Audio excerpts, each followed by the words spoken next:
يا مساء الفل على كل اللي بيشوفنا حالا او كل اللي بيسمعنا حالا في اول حلقات هذا البودكاست الذي لم يطلق عليه اسم بعد، ولكن هحاول على مدار حلقة النهاردة ان انا الاقي له اسم مع الضيف المميز اللي موجود معايا النهاردة.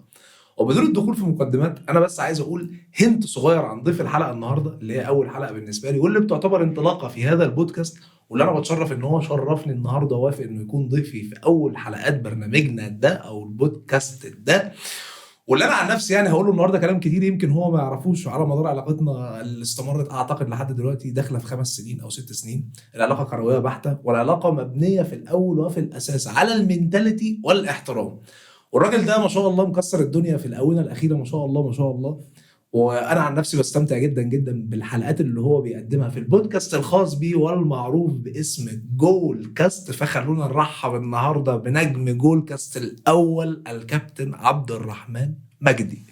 عبد الرحمن، انا بص عايز اقول كلام كتير بس عايز الاول ارحب بيك، ومبسوط ان انت شرفتني ونورتني النهارده جدا ده جدا. انا اللي مبسوط جدا ان انت اختصتني بفكره ان اول حلقه دي، ده انا فاجئت. حاجه مبسوط بيها جدا، ومبروك الف الف مبروك على الله المجال يبارك فيك يا حبيبي. الجميل ده. الله يبارك انا فيك. مبسوط جدا جدا، وانا عايز اقول لك ان احنا علاقتنا لا يعني اكتر، احنا اعتقد 8 9 سنين بس. 8 9 سنين. احنا 2015 كنا نعرف بعض. العمر عدى. بس من ايام ما كنا نقعد على القهوه. بالظبط كده. احنا قعده القهوه اللي انا فاكرها متصورين فيها دي 2014 او 15 حاجه زي كده. انا فاكر لعبنا بلاي ستيشن اليوم ده. بالظبط فاكر كويس. فطبعا انا بتابعك في كل حاجه، وما شاء الله يعني يشرف بيج لي. فان ليك والله شرف لي. وبحبك جدا، حتى لو والله في ناس شرف. طبعا حتى لو بنتقابل قليل، بس مظبوط. المعزه ده موضوع مظبوط. منفصل مظبوط. واحسن حاجه ان تبقى العلاقه ما فيهاش ضغوط كده، وقت ما بنتقابل وقت ما بنشتغل.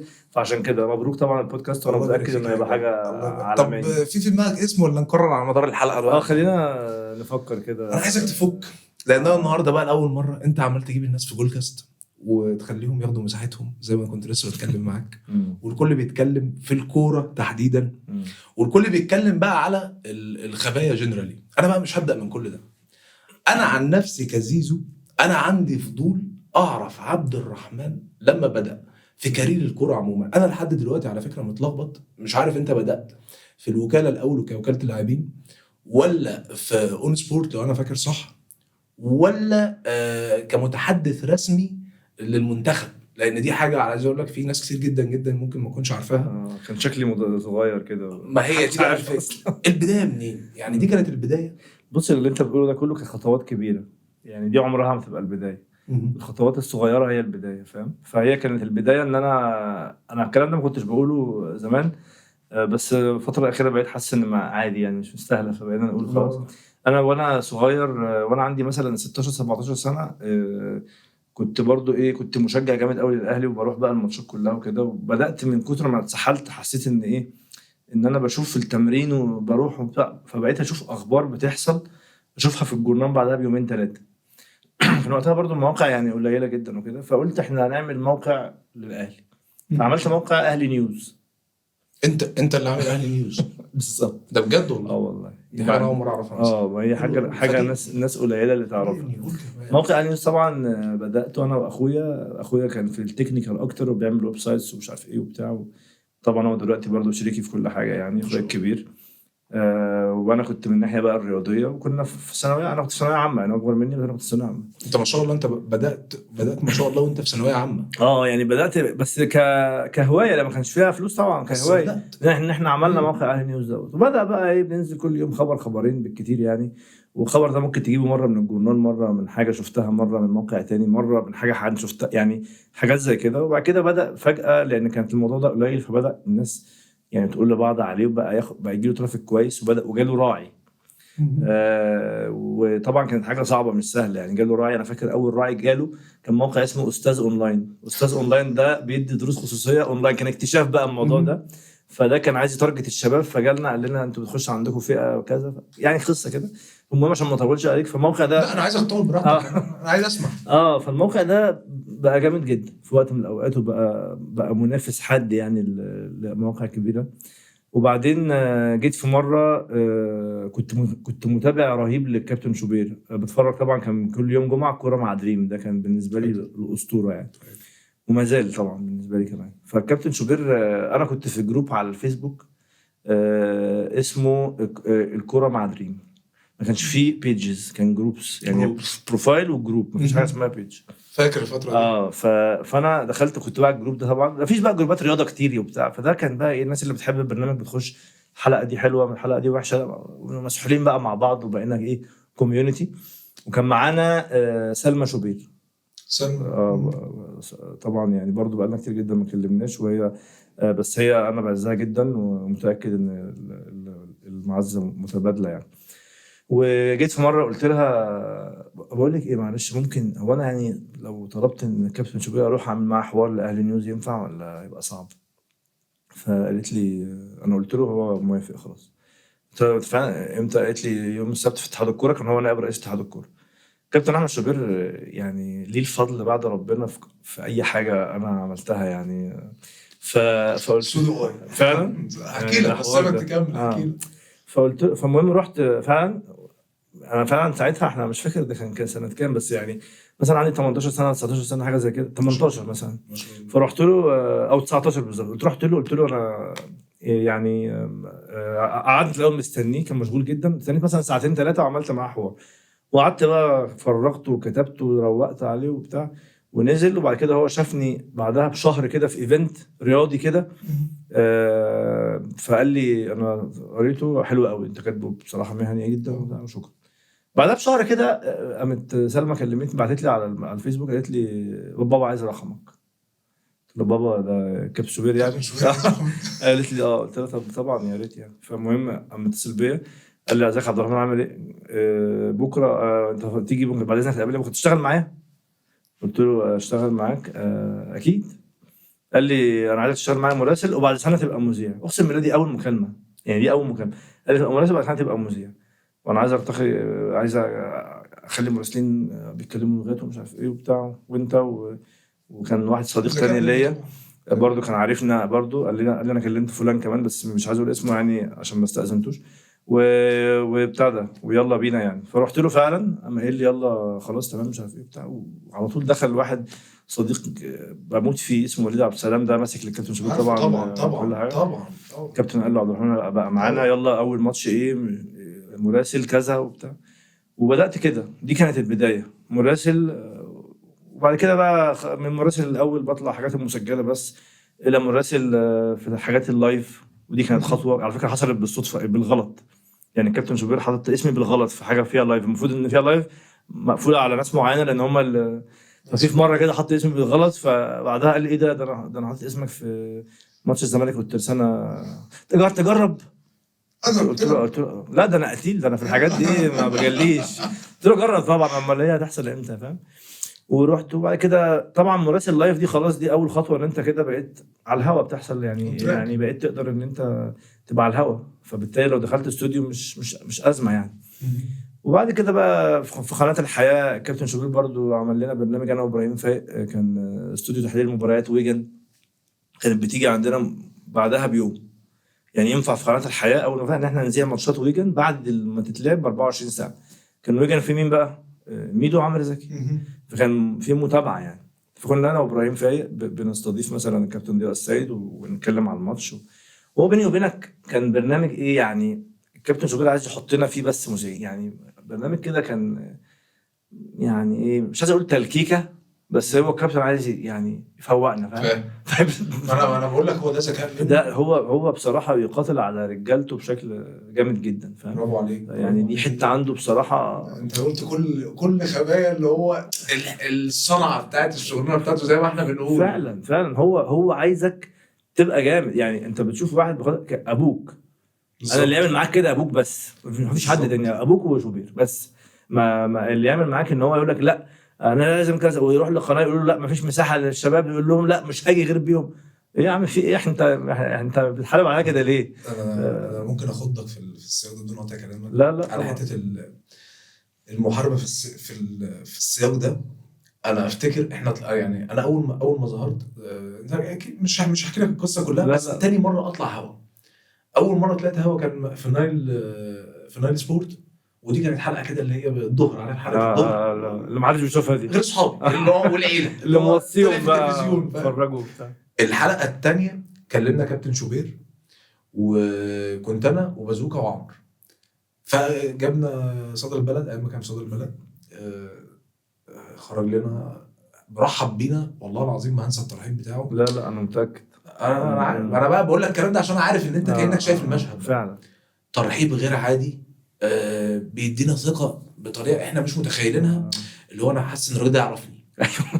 بقول لكم يا شباب انتوا، انا هدخل دلوقتي وهخرج فاصل تاني، في الفاصل التاني انتوا اللي هترجعوا لوحدكم. انا خملت لك لان انا فاكر. احنا بقى مش متخيلين نرجع لوحدنا. يعني هتسيبنا على الهوا؟ انتوا على الهوا لوحدكم، انا عادي. طب سابنا بقى مش عارف ربع ساعه نص ساعه واحنا عاملين نقول اي كلام على الهوا. انت على الهوا في صدر البلد، على الهوا ايه؟ وفي برنامج الكابتن شوبير اللي هو متشاف لانهي درجه. برافو عليك. اللي هو مصر كلها بتشوفك واحنا قاعدين متوترين بس مبسوطين، وهو واقف قدامنا وعادي بيضحك وده خلينا على الهوا. فدي المره الثانيه بقى اللي حسيت فيها فعلا الاحساس اللي انت قايله، اللي هو بتاع بيشجعك ودايما عايزك تطلع احسن ما عندك. اشتغلت معاه في البطوله العربيه. ده خلينا والله العظيم يا عبد الرحمن بقى ادينا نصايح ما حدش هيقولها لي غير الراجل ده. اللي هو يعني نو واي ان حد يقولها لي بالاحترافيه دي غير كابتن شوبير. دي حاجه. الحاجه الثانيه بقينا احنا مستغربين ازاي هو حريص على ان احنا فعلا ناخد المعلومه وننفذها، انت تنجح فعلا. بالظبط. اما مسكني انا وبازوكا هتعملوا كذا كذا كذا كذا، ولو حد عمل كذا تعملوا كذا، ولو حد عمل كذا تعملوا كذا. كانه هو بيشرح لك اللي هيحصل معاك من قبل ما انت تخوضه تماما. وعايز اقول لك على حاجه بقى، كابتن شوبير بقى في حاجه برضو. انا الناس هتتخيل ان الواحد وانا والله ما ببالغ، انا ماليش دعوه باي حد بيتفرج كابتن شوبير ايه رايه فيه او بتاع، مع ان هو رقم واحد طبعا كده كده. بس انا بتكلم ان الحاجات دي حاجات انسانيه مالهاش علاقه انت بتحب الكوميديا ولا لا. بالظبط. كابتن شوبير في حته في الشغل هي تبقى عيب وانت بتشتغل معاه في ساعتها، بس على لونج ران هي ميزه ان هو ما بيعجبوش حاجه. يعني هو الستاندرد بتاع الحاجه الكويسه عالي جدا، توب ليفل. فانت ممكن تبقى متخيل ان انت عامل اقوى حاجه في العالم، وهو يقول لك لا هي مش قويه، دي وحشه جدا، دي وحشه جدا. وانا في اتنين كانوا في حياتي كده. ابويا الله يرحمه، ابويا كان برضو ايه يعني، ابويا مثلا عامل حلقه وبتاع في التلفزيون مثلا، اول ما اكلمه بعدها بس كان المفروض تعمل يا عم طب قول لي بس كويس الاول، يعني قول لي اي حاجه كويسه. لا ابويا دايما يشوف السلبيات. عشان ليه؟ عشان عنده ان الكويس ده عادي، ما انت لازم تبقى كويس. وانا طلعت كده في شغلي. وكابتن شوبير بقى كمان نماها جدا عندي، اللي هو لا الستاندرد بتاع الكويس ده لازم يبقى كويس قوي. ده يعني مش العادي. ما العادي ده انت في الطابور مع الناس، انت عايز تطلع بره الطابور تتميز، فاهم؟ فهو برضو ربى جوانا حته ان انت ازاي تتميز. وجلسات البرين ستورمنج بين 20 واحد نقعد نفكر وايه الجديد، والاهلي والزمالك اللي جاي هنعمل له ايه هو يعني هارد ورك. مدرسه. لا مدرسه. كلمه مدرسه دي كلمه الناس بتستخدمها كده، يقول لك فلان ده مدرسه. كلمه لا كابتن شوبير مدرسه، اقسم بالله مدرسه حقيقيه، مدرسه متكامله في الاعلام. يعني الفكره ان البعض للاسف، يعني احنا كلنا عارفين ان كل في بيختلف وبيه ويتفق، يعني على حسب انا مختلف معاك او متفق معاك على حسب. بس الناس اللي بتختلف تيجي تقول لك ايه، لا يا معلم انت مثلا بتقول الكلام ده الغرض.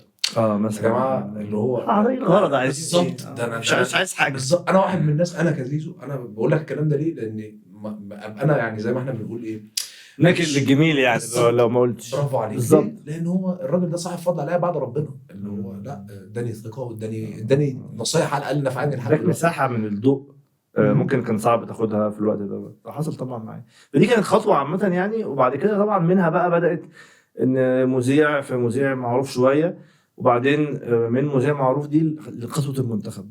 هي دي انا دي انا عايز اعرف جد. صدفه بحته. طب احكي لي، ما تشاورنيش بس. هقول لا صدفه فوق خيالك يعني. انا كنت في مودرن، قناه مودرن، كنت بعمل برنامج كوره نيوز. كان بيجي مرتين في اليوم، مره الساعه 5 هي نشره يعني، مره الساعه 5 لغايه 5:30، ومن 1 بالليل ل1:30 لايف المرتين. وهي نشره بس باللغه العاميه، يعني نشره خفيفه كده، مش نشره لايف. فانا مين برضو، انا وابراهيم وفيصل زيدان ووليد عبد السلام ودكتور ايهاب الكومي، كلنا بنبدل اتنينات، يعني 2 منا دايما يعني. فمين برنامجه الساعه 6 كابتن مجدي عبد الغني، برنامجه 6، انا برنامجي بيخلص 5:30. ففي النص ساعه دي انا اكيد خرجت، اكيد هو جه بيجهز يعني، والاوضه جنب بعض، فالاوضه جنب الاوضه يعني. فدايما بقى كابتن مجدي يعني ممكن يبقى جاي متاخر مثلا، انا خارج هو لسه داخل، ايه يا عبد الرحمن مش عارف ايه، ده خفيف جدا. فلحد ما في مره كان كاس القارات بقى، مصر خسرت من امريكا 3-0 بعد ماتش البرازيل وايطاليا ومش عارف ايه وبتاع. وبعدين جه بقى ايه، قالوا كتبوا يعني احنا هنجيب، احنا ان برادلي يقترب من قياده المنتخب وبتاع. كأي واحد متابع كوره عارف برادلي كويس وعارف اسمه كمدرب وشفت كاس القارات وعارف يعني عارف كل حاجه. فرحت قلت له كابتن هو انتوا هتجيبوا برادلي؟ كان هو في اتحاد الكوره عضو مجلس اداره. فقال لي غالبا. قلت له طب مش عايزين مترجم؟ وانا بقول له مش عايزين مترجم دي ايه؟ زي مثلا انت مثلا تقول لي انا مسافر فرنسا، اقول لك ما تاخدني معاك في الشنطه، ما ينفعش، ما فيش معاك، ما تاخدني يا عم معاك، مش عازمني اي يعني كده افيه مثلا. فبقول له مش عايزين مترجم. فقال لي لا، هو انت بتتكلم، لو بتتكلم بجد انت تيجي منسق اعلامي مش مترجم. يعني انا اصلا مصطلح المنسق الاعلامي ده مش في بالي اصلا. فقلت له بتتكلم بجد ولا انت بتكمل اللي فيه؟ كان ساعتها بالظبط انا عندي 22 سنه ونص مثلا او 23 سنه. قال لي والله ما بهرج، انا هتكلم خلاص بكره في اجتماع مجلس اداره هفتح الموضوع ده. قلت له ماشي، بس انا كده هشبط خد بالك. قال لي والله العظيم لا افتحه، والعلاقه ما بيني وما بينه ما فيهاش اي حاجه قديمه. يعني هو عارفني من القناه، طبعا انا عارفه نجم مصر يعني، بس هو عارفني من القناه بس. مش مثلا انا في ما بيننا مفيش علاقه، مفيش صحوبيه، مفيش اي ولا هيستفيد مني في حاجه، انا عيل صغير بالنسبه له يعني. ففعلا راح تاني يوم، انا كلمته بقى تاني يوم قلت له يا كابتن حضرتك فتحت الموضوع؟ قال لي فتحت الموضوع وكلهم رفضوا، فعضو مجلس الاداره يعني. قلت له طب خلاص. قال لي لا مش خلاص، انا اتخانقت معاهم. قلت له ليه؟ قال لي لا، ما انا لما اقول اقتراح لازم يترفض بسبب، ما يترفضش كده خلاص انا مش جايب ابن اختي. فطبعا لا، قلت له ما فيش الكلام دوت وعملت مشكله وخلاص. اتفقنا ان دكتوره ماجد الحلواني هي كانت عضو مجلس الاداره ساعتها، وهي مسؤوله عن الملف بتاع الاعلامي، فهي هتقيمك يعني. بالظبط، كنت لسه اقول لك قلت له فير. قال لي خلاص كلمها، خد منها ميعاد وقابلها. كلمتها قالت لي انا طبعا قمه الذوق يعني. قلت لها انا عبد الرحمن. قالوا لي كلم حضرتك. تمام انا ما اعرفكش فمحتاج اعرفك، تعالى بكره كذا كذا مش عارف في 6 اكتوبر في مكتبها يعني. وبعدين رحت، فاول ما دخلت اول ما خبطت ودخلت، اول ما شافتني قالت لي انا عرفتك، تعالى بس قعدنا كده شويه وبتاع، وتعمل كذا انجلش مش عارف اللغه ايه، انجلش كذا فرنش كذا. المهم قالت لي قامت مكلمه كابتن سمير زاهر الله يرحمه وهي قاعده. قالت له انا ما عنديش ولا كومنت على الراجل واجهه مشرفه لمصر. بالظبط. قالت له كده بالظبط. انا كنت لسه والله العظيم ده اللي كنت عايز اقول لك، كنت عايز اقول لك معلش يعني. لا يعني هي بالنسبه لهم معلش هي نصيب طبعا، الحمد لله.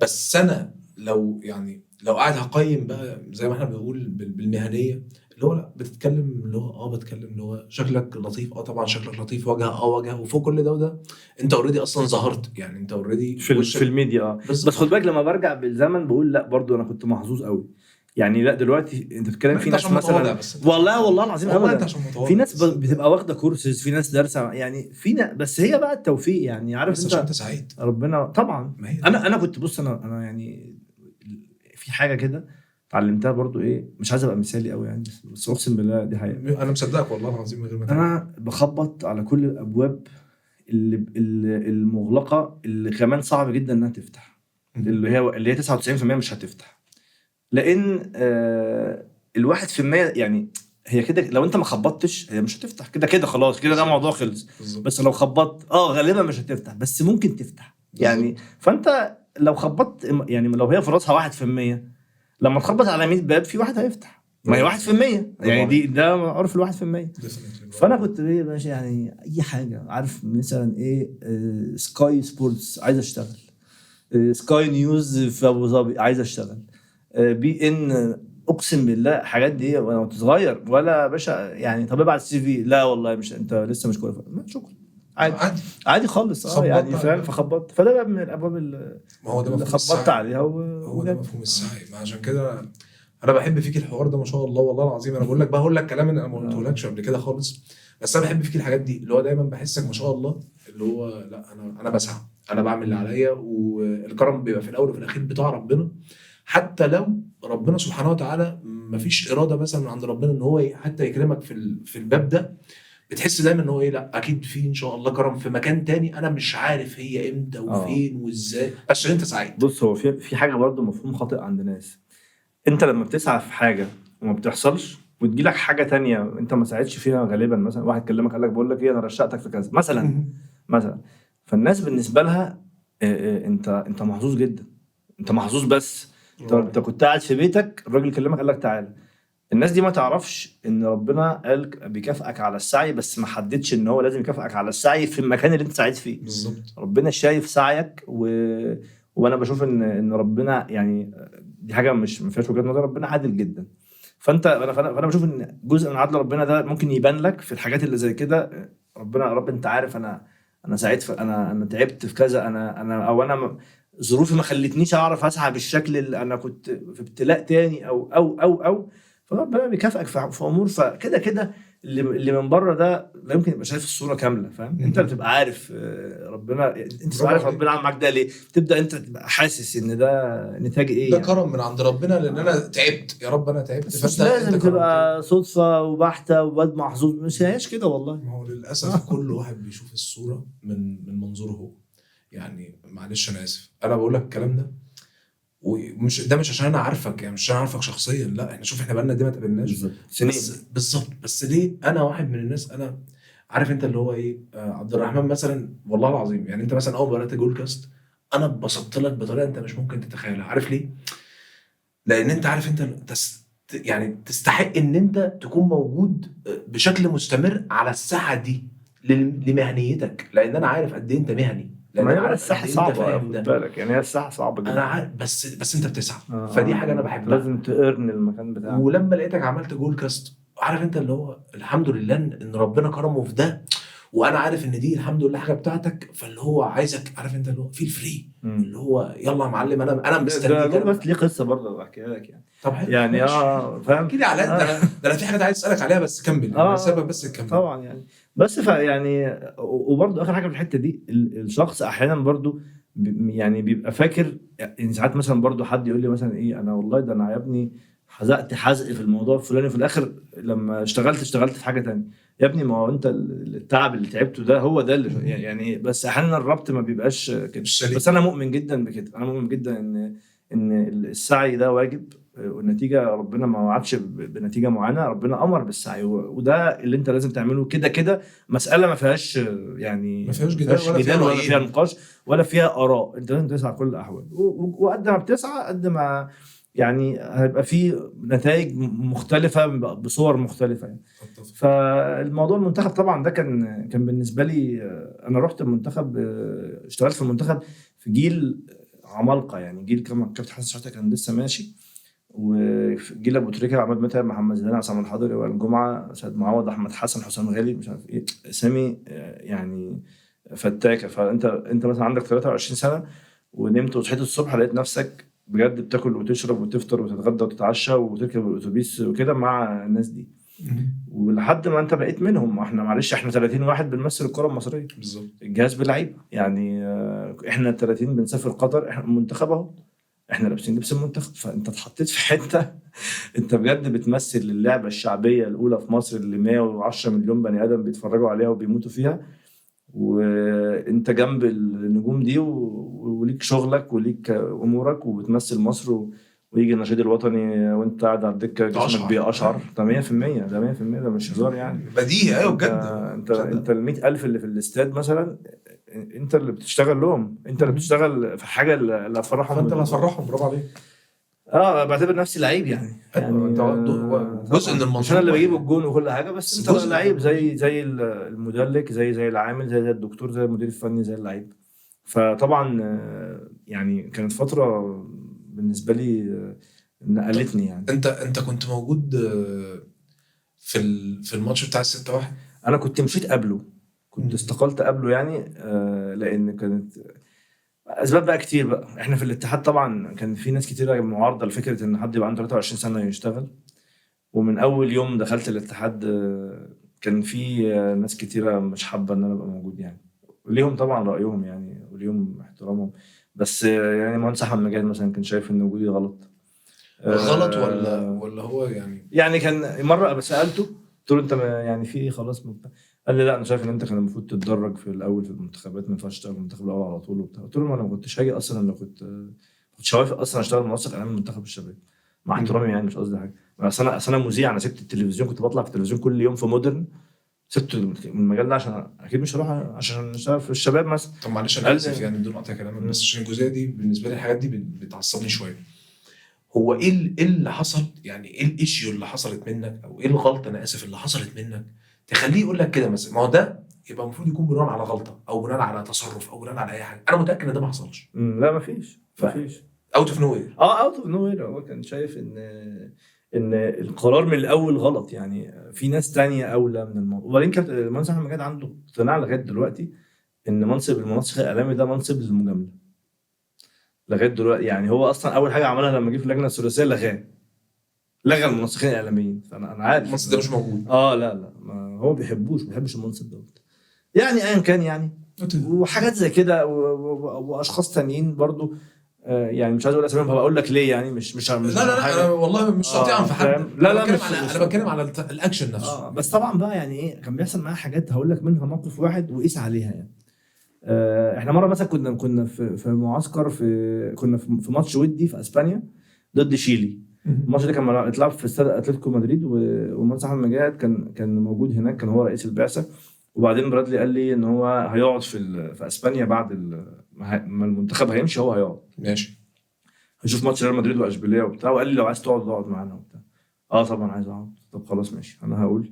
فالمهم الشركه المنظمه للماتش كان فيها شاب كده سويسري، يعني ايه ضربنا صحوبيه انا وهو يعني. جميل. لان هم كانوا منظموا لنا كذا ماتش قبل كده سافرنا معاهم وبتاع وكده. فقلت للواد ده بقى ايه، قلت له بقول لك ايه غير لي التيكت خليها زي برادلي يعني.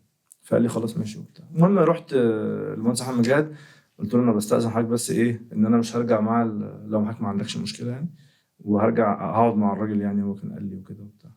فقال لي مفيش مشكله. ما قاليش اي حاجه تانية يعني، قال لي مفيش مشكله خلاص تمام. لما رجعت مصر قعدنا يا باشا اتفرجنا على الماتش وكريستيانو جاب هاتريك وبتاع وانبسطنا على الاخر. رجعت مصر لقيت ان انا محول للتحقيق. اقسم بالله العظيم ما في حرف ناقص. صدقك والله من غير ما تحلف. فقال لك عشان انت قعدت من غير اذن. ده حاجه رسميه يعني. فرحت للمهندس احمد مجاد قلت له هو انا ما استأذنتكش قبل ما اقعد؟ لما قال لي انت استأذنت بعد ما غيرت تذكرتك. قلت له طب انا استأذنتك يعني، انا لو انت ما وافقتش انا ملزم ان انا ارجع مع الفرقه، انت ما قال لي لا الاذن يبقى قبل ما تغير التذكره. قلت له لا الاذن في الفعل. وافقت هقعد، ما وافقتش مالكش فيه يعني، ما تقلقش خلاص دي بتاعتي انا. ايوه اكيد مش يعني مش هقول لا يعني. فدي من حاجه من الحاجات مثلا انت لما حد يبقى مش حابب وجودك، انا ما اعرفش هو بيحبني على مستوى شخصي ولا لا يعني، ما اعرفش. بس هو اللي انا متاكد منه ما كانش حابب ان انا ابقى موجود يعني، او مش مقتنع او ايا كان يعني. وناس تانية في الاتحاد على هذا القبيل. فبقى ايه يعني حاجات يعني. المشكله ان انا عارفك يعني، عارف بقى، انا عارف طباعك في الحاجات دي، وعارف ان انت مش هتستحمل تشتغل بقى في المشكله ان انا وقتها كمان كنت صغير يعني، ما عنديش خبره قويه، فما كنتش بسايس امور يعني. انا بقول ان يعني ايه، انت مش لازم تنافق يعني، انا ما بقولش واحد ينافق، بس احيانا ممكن تتجنب الصدام بذكاء. انا ما كنتش كده يعني، انا كنت طبعا برادلي بثق فيها جدا، فكنت هو حاميني فانا مجمد قلبي، فاللي بيقول لي حاجه اقول له لا، بقول لك هي كده.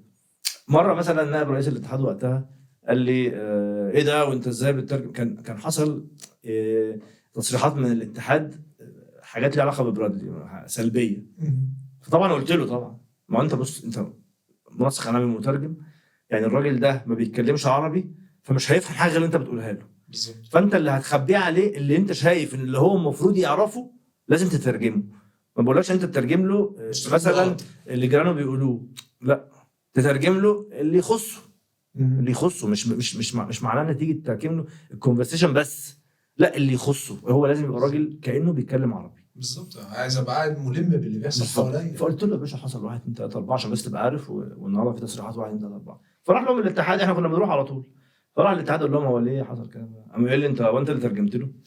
نائب رئيس الاتحاد. قلت له طبعا انا اللي ترجمت له. مش شغلتي. قام قال لي لا انت مش المفروض تترجم له الحاجات دي، فاهم؟ فانا قلت له لا طبعا انا هترجم له كل حاجه. فانا بقول لك بقى ان انا كمان ايه يعني، كنت برد في ساعتها لا انت ممكن ايه تهدى وقتها وبعدين تبقى لا، انا ما كنتش كده طبعا.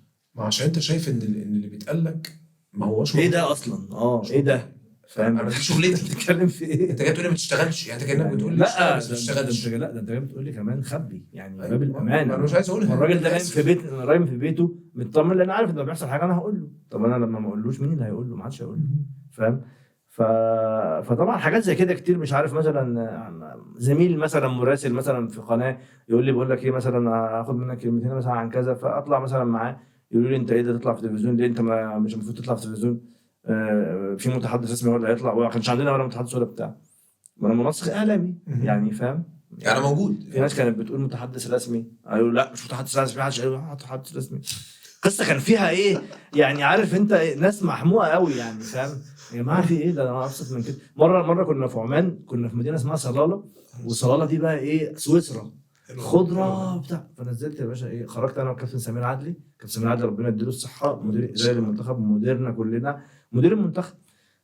ففي واحد عماني لذيذ جدا، مش واحد عماني، ده كان نائب رئيس الاتحاد العماني، فجاي بيموت في الكابتن سمير، قال له كابتن منور الدنيا بتاع، تعالى هوديكوا كنا في رمضان، هوديكوا نتسحر في مكان مش عارف ولا والله ما فاكر حاجه كده يعني، كان الصبح لا مش سحور.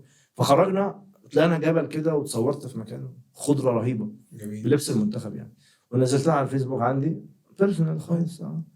لقيت يا باشا الناس انت انت انت بتسرب كواليس المنتخب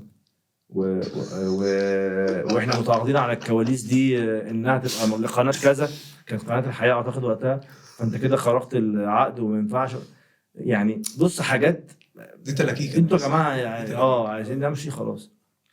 فطبعا في الاخر كان قناه ميلودي سبورت كانت بتفتح، وجالي منها عرض يعني كان قوي جدا، وكان برنامج يومي، وكان ساعتها رئيس القناه علي علوية. علي علوية ده راجل لبناني دماغه يعني بصراحه نظيفه جدا جدا، حاجه كده متطوره قوي. وبعدين كان يعني حاجه لذيذه، وفلوس طبعا مثلا ممكن 5 مرات اللي بعده في الاتحاد مثلا، ما شاء الله، وحاجات زي كده يعني.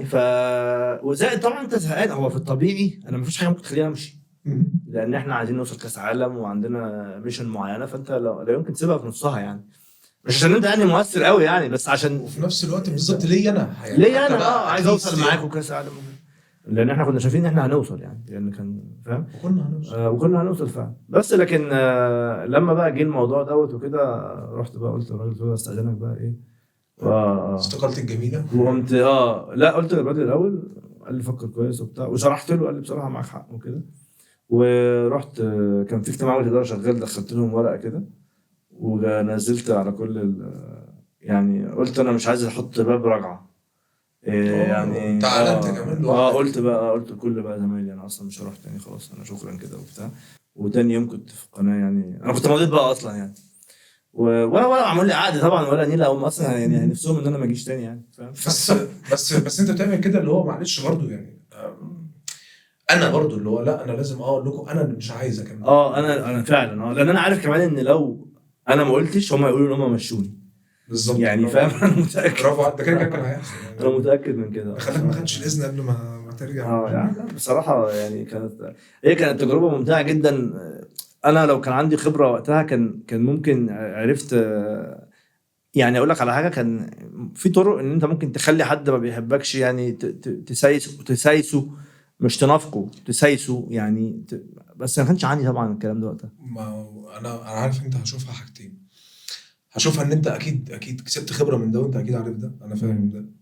وهشوفها برضو الناحيه التانية ان انت ما عندكش مشكله ان يكون بينا يعني مش هنكون اصحاب يعني، احنا في الشغل مش هنكون بالظبط، بس لو هتختلف معايا اختلف معايا مهنيا يعني، تعالى قول لي ده غلط، انت ارتكبت خطأ مهني كذا بالظبط، فبناء على انت اتطردت من الشغلانه. انا مثلا مش صورت بعثه المنتخب وهي ماشيه وصورت ونزلت الصوره وانا متصور معاهم، لا انا متصور انا في جبال صلاله وعادي انا لابس تريننج المنتخب لاني جزء من المنتخب، فعادي بس انا متصور في لوحدي يعني بتقولي ما صورتش حد معايا، ما كشفتش اسرار المنتخب. لا وممنوع تكتب على تويتر، وممنوع تعمل بجد كل حاجه، ممنوع تكتب على تويتر وانت مسافر مع المنتخب، ممنوع مش عارف ايه وعادي. والنهارده منسقين اعلاميين اصدقائي طبعا يعني عشره عمر يعني، بس هم ناس صحفيين في اليوم السابع اصلا يعني، عادي نفع اهو.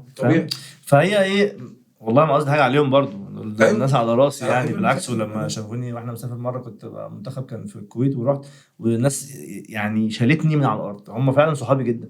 بس انا قصدي ايه، هم عارفين طبعا، دول كانوا بقى كمان حضروا معايا الكلام ده، وعارفين قد ايه الناس ساعتها كان متداس عليا يعني، فاهم؟ بس كنت صغير وبتاع. ورجعت بقى للميديا تاني من موضوع ميلودي. ميلودي. اه بالظبط. وبعد ميلودي قعدت قد ايه في ميلودي تقريبا؟ لما قفلت، هي قفلت بسبب احداث بورسعيد ومش عارف ايه وبتاع، وهي كانت قناه وليده يعني، بدات بماتش مصر والبرازيل الودي. وبعدين كانت ماشيه كويس، كنا ماشيين كويس جدا. بس يعني اللي فاكرها، القناه دي كان مرسوم لها حاجات، وجاي لها استوديوهات من بره واجهزه وقصص يعني. يعني حتى انا فاكر البروباجندا بتاعتها كانت كانت جامده، قويه. كانت ايوه جامده طبعا. جدا. خدت اول حاجه ماتش مصر والبرازيل اكسكلوسيف الودي. فلما جه بقى وقت احداث بورسعيد، انا كنت على الهواء بالمناسبه يعني. وبعدين كنت انا اللي بقدم الاستوديو بتاع الاهلي والمصري ده. فكان معايا كابتن ايهاب جاير وكابتن سامي الشيشيني في الاستوديو. المهم بقى القناه قعدت شويه، صمدت من غير دوري، وبعد كده قفلت هوب طبعا. دروب. اه طب قفلت. وانت فين بعد ميلودي؟ كان في فتره كان فيها القاهره والناس، وكان مكتوب في العقد بتاعي ان لو الدوري اتلغى، العقد يبقى لاغي، والدوري اتلغى فعلا. كانهم عارفين. برضه لا، لما هي كانت الرؤيه ضبابيه، فكان اللي بيعمل عقود خايف ان لا الدوري خايف. يتلغي. فحتى مثلا السبونسرز يجوا على البرنامج، بس لو الدوري اتلغى يعني، كان الناس دايما عارفه ان احنا مش امورنا مش مستقره 100%. بيفصل العقد من الاخر على حسب الظروف. ظروف بقى بلد يعني، فاهم؟ ظروفنا وقتها كده يعني. فكان حظي وحش في الفتره دي يعني. بعد كده بقى ايه، موضوع وكيل اللاعبين ده بدأ يعني.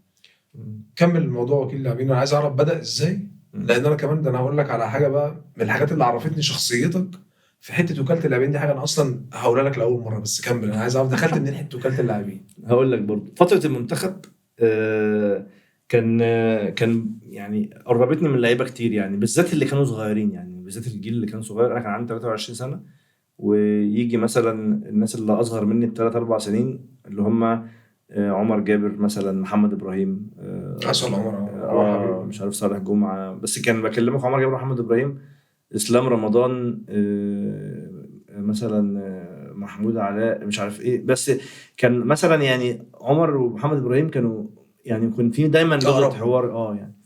فهم اصلا يعني، هم والله ما اعرف هم عارفين ولا لا يعني، بس هم من الناس اللي قالت لي هو انت ليه ما تعملش كذا؟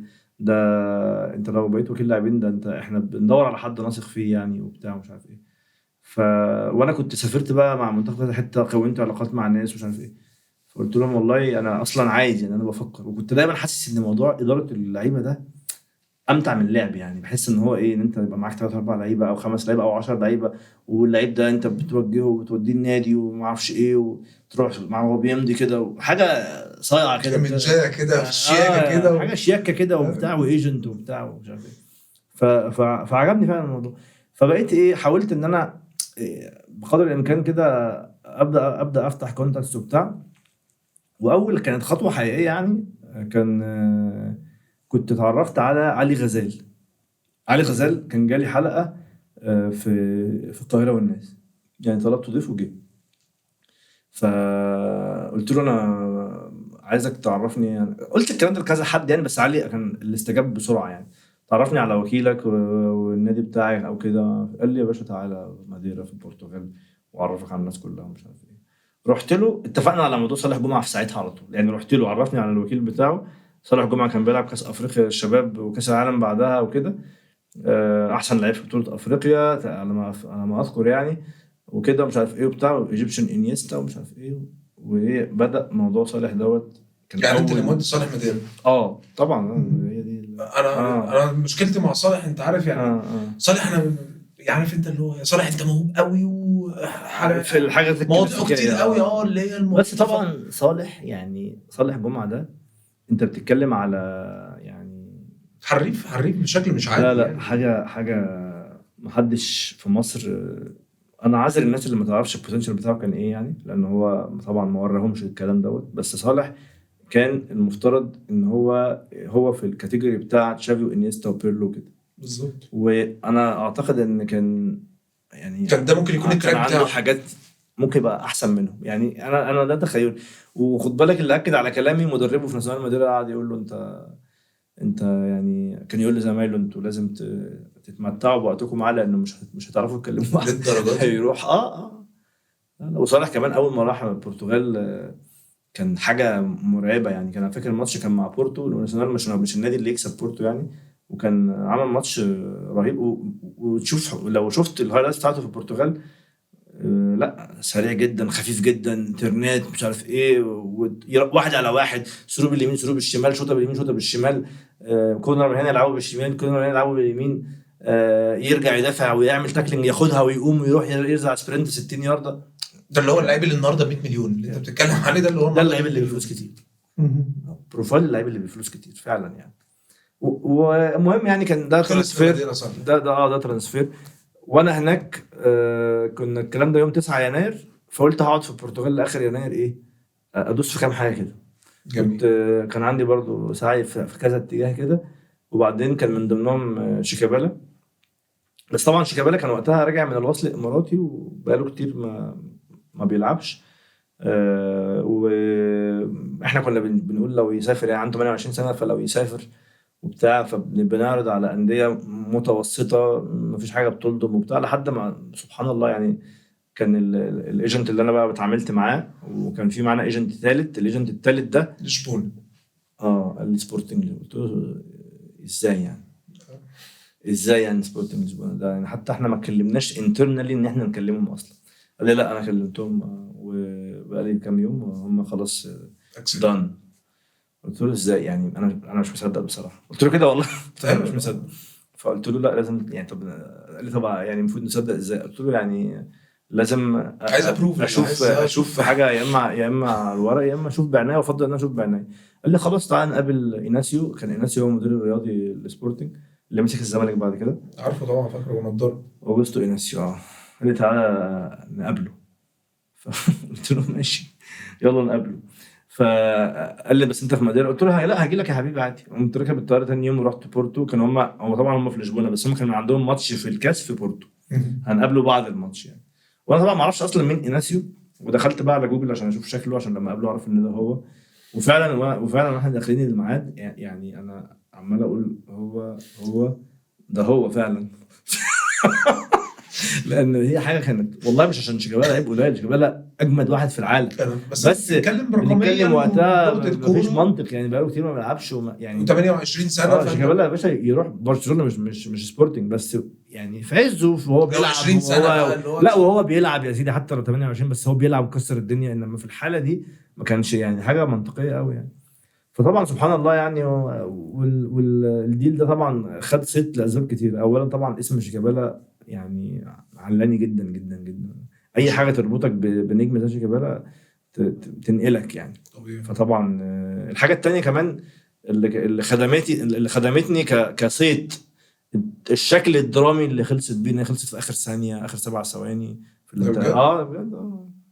ده يعني ده كان تأخيرات بقى والحاجات دي في تأخيرات ومشاكل، والزمالك مش موافق، الزمالك مش موافق. وحتى بعد ما جه طلع ان في اتفاقات ما كانتش واضحه، والنادي هناك يعني احنا اتفقنا على حاجات لما شيكابالا جه بقى. انا كنت هناك اوريدي. لما جه بقى اخر يوم ده لا في حاجات مش ده اللي اتفقنا عليه في العقود، لا مش موافقين. طب وبعدين؟ وفي الاخر تعديلات نادي سبورتنج في الاخر وافق انه يدفع فلوس اكتر في اخر ساعه ونص. طب عشان يتحط بقى ده على العقود قصه. وكان بقى السيستم مش عارفين نماتش، كان لان هم اخر يعني الاتفاق تم مثلا الساعه 12 الا تلت مثلا، والقيد هيقفل فاضل تلت ساعه. فعشان يحصل ده يتحط على السيستم التيم ماس. سيستم التيم ماس ده انا ما اعرفش هو دلوقتي كده ولا لا يعني، بس هو ثقيل جدا. هو انت لازم بتدخل الداتا كلها وهم يدخلوا الداتا كلها ويبقوا زي بعض بقى. مش حد بيدخل الداتا والتاني بيدوس اوكي يعني، مش كده. لازم انت تدخل تقول مثلا اللاعب الفلاني بينتقل بقيمه كذا، ولو اعاده بيعه فيه كذا، ولو اعاده مش عارف ايه كذا، ولو تفاصيل العقد كل حاجه. والتاني بيدخلها كل حاجه. فعاده حد بيدخل حاجه وياخد سكرين شوت يبعتها للتاني، فالتاني ممكن يعمل حرف غلط كل ده يضرب في ثانيه.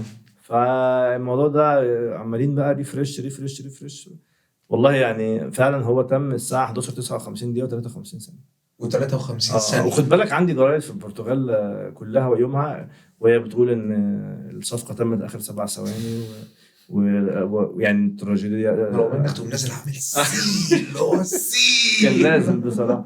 كانت حاجه طبعا. بص القصه دي كانت مصر كلها متابعاها، كان كابتن شوبير برضو شيكا عمل معاه مداخله جامده وقتها، يعني الناس كانت متابعه وعملنا مداخله اول ما تمت فكان يعني الناس اتعاملت في الموضوع. الناس برضو ادتني حاجه، انت لا انت يا ابني الصفقه خدت البروباجندا بتاعتها، فانت وانت هتوصلنا كاس العالم، انت طلعت 2 لعيبه في ويندو واحد وكانت بدايه جامده يعني فاهم. وبعد كده بقى دخلت في الماركت المصري، موضوع شميل سبيكلي جبته من اثيوبيا لمصر ومش عارف ايه لعيبه بقى كتير وكده، وعملت بقى صفقات. في فتره انا فاكر انت كنت في افريقيا فيها، انا فاكر كنت بروح كتير فاكر اول ما انت منزل كتير كنت انت موجود في افريقيا، كنت بقعد اقول الله يعينك عبد الرحمن، الجو هناك حر ربنا يعينك. حر موت. رحت الجابون شفت هناك الرطوبه اقول لا لا لا ربنا معاك، ربنا بقيت ادعي لك والله العظيم ان هو تقعد تتفرج على لعيبه مثلا من 8 الصبح لغايه 3 4 مثلا، تشوف مثلا 20 فرقه مثلا، كل فرقتين يلعبوا ساعه، او مثلا 16 فرقه كل فرقتين يلعبوا مثلا ساعه او ساعه الا ربع مثلا عشان بتسكاوت، وتاني يوم بتكون صفيت منهم جزء يعني. كان برضو السكاوتنج بتاع افريقيا ده جميل يعني، هو مرهق جدا بس هو ممتع جدا. سؤال انت اكيد اتسالته اكتر من مليون مره، بس انا حابب اعرف رده منك، انا ما سمعتكش بتجاوب عليه ابدا. الوكيل والسمسار، ايه الفرق ما بين وكيل لاعبين وسمسار لاعبين؟ لان ناس كتير قوي خد بالك ما بتعرفش تميز دي. لانه اي حد ممكن يتحط مثلا اسمه على تراك الصفقه، ممكن يحط لك يقول لك ان ده وكيل لاعبين، هم مش عارفين مثلا ممكن يكون سمسار. انا واحد من الناس برضو على فكره لحد النهارده عندي مغالطه فيها، يعني حته الوكاله اللي هو ايجنت ولا سمسار، ايه الفرق؟ خلينا نقول ايه، وكيل ووسيط يعني ده المصطلح الاظرف يعني. والاثنين كويسين ومحترمين وولاد ناس يعني ينفع يعني. بقول لك ايه الفرق؟ ينفع يبقوا كده، وينفع يبقوا طبعا ولاد مش ناس طبعا برضه طبعا فاهم. بس ايه، الوسيط ده ممكن يكون مش وكيل اللاعب، ولكن هو عارف ان النادي الفلاني مثلا عايز مثلا بلاي ميكر، فعرض على النادي الفلاني اللعيب الفلاني، فلما النادي وافق على الصفقه دي وبقى انترستد راح كلم الوكيل، فالوكيل جاب اللعيب اتعامل مع الوسيط، ففي واحد وسيط ملوش دعوه باللعيب وفي واحد وكيل. الوكيل بقى بيعمل ايه؟ الوكيل ده مع اللعيب في كل حاجه، وهو بيساعده في اداره حياته يعني، واللعيب بيستشيره في كل حاجه وبياخد له قرارات فلما ممكن يجي العرض مباشر عن طريق الوكيل، يعني ممكن الوكيل يتواصل مع نادي فيجيب له عرض، وممكن العرض اللي يجي للعيب ده يبقى عن طريق حد تاني، فالحد التاني ده هيبقى وسيط مش هيبقى وكيل. فاهم ازاي؟ ده الفرق يعني في اي تجارب غريبه مع لعيبه محليه او حتى او غير محليه، تجارب غريبه؟ لان انا بسمع حاجات من بعض اصحابي يعني انت عايز ذاكر اسامي حاجات، عارف انت بقوله ازاي يعني، في ناس صحابي وكلاء لاعبين. هو ما فيش تجارب مش غريبه لا ده مجال قاتل، ده مجال قاتل والله. طب في موقف، احكي لي موقف غريب بدون بقى ذكر اسامي. يعني لا يعني عادي جدا مثلا ان انت تروح نادي مثلا تقول لهم احنا، يقول لك مثلا ايه يا جماعه انتوا عايزين مراكز ايه مثلا، انت مثلا عادي انا خاطب ال 18 نادي في الدوري، ما انا كنت منسق اعلامي المنتخب، كنت مذيع وكنت مش عارف ايه، فما فيش حد مش عارفني يعني، حتى اللي مش صاحبي عارفني يعني. لما اقول صباح الخير انا فلان، الناس عارفه ده مين، مش صحاب ولا انتيم ولا في عشم، بس يعني اديني المساحه العاديه يعني بتاعتي يعني. عايزين يا جماعه مثلا، عايزين والله مثلا هاف وينج مثلا ليفت وباك رايت مثلا وحارس مثلا يعني، دي احتياجاتنا في الصيف مثلا. فمثلا طب يا جماعه في الوينج ليفت الفلاني ده اروح مثلا دلوقتي انا بخير افكر معاكم يعني في فلان وفلان وفلان، هل الحاجات دي تبقى انترستنج وبتاع؟ لا والله فلان لا برضه دوت يعني ايه معدل تهديف قليل وبتاع. تمام، حقك 1,000,000%. جميل. يعني حقك النهارده عليك ميسي وتقول لي وحش، انا عايز واحد ايمن مش اشول، انت حر فاهم. بس الغريب ان انت اللعيب ده مثلا هم يعني مش عارفين بقى علاقتك بيه ايه يعني، هو فاكرك بتنحت زي الباقيين، فتبقى انت قاعد مثلا جنب اللعيب ده بعدها بيوم تلاقي مثلا وكيل بيكلمه بيقول له خد فلان اللي هو قال لي لا، اللي هو قال لك لا انا لسه عايز يكلمك في التليفون. ايوه يا حبيبي احنا مستنيينك تنور النادي، احنا انترستد جدا وفلان، وتعالى مع الايجنت دوت يعني احنا مكلفينه وموكلينه بالصفقه ويعني هو مش عارف هي ليها مسمى انا مش عايز اقوله اللي بيحصل.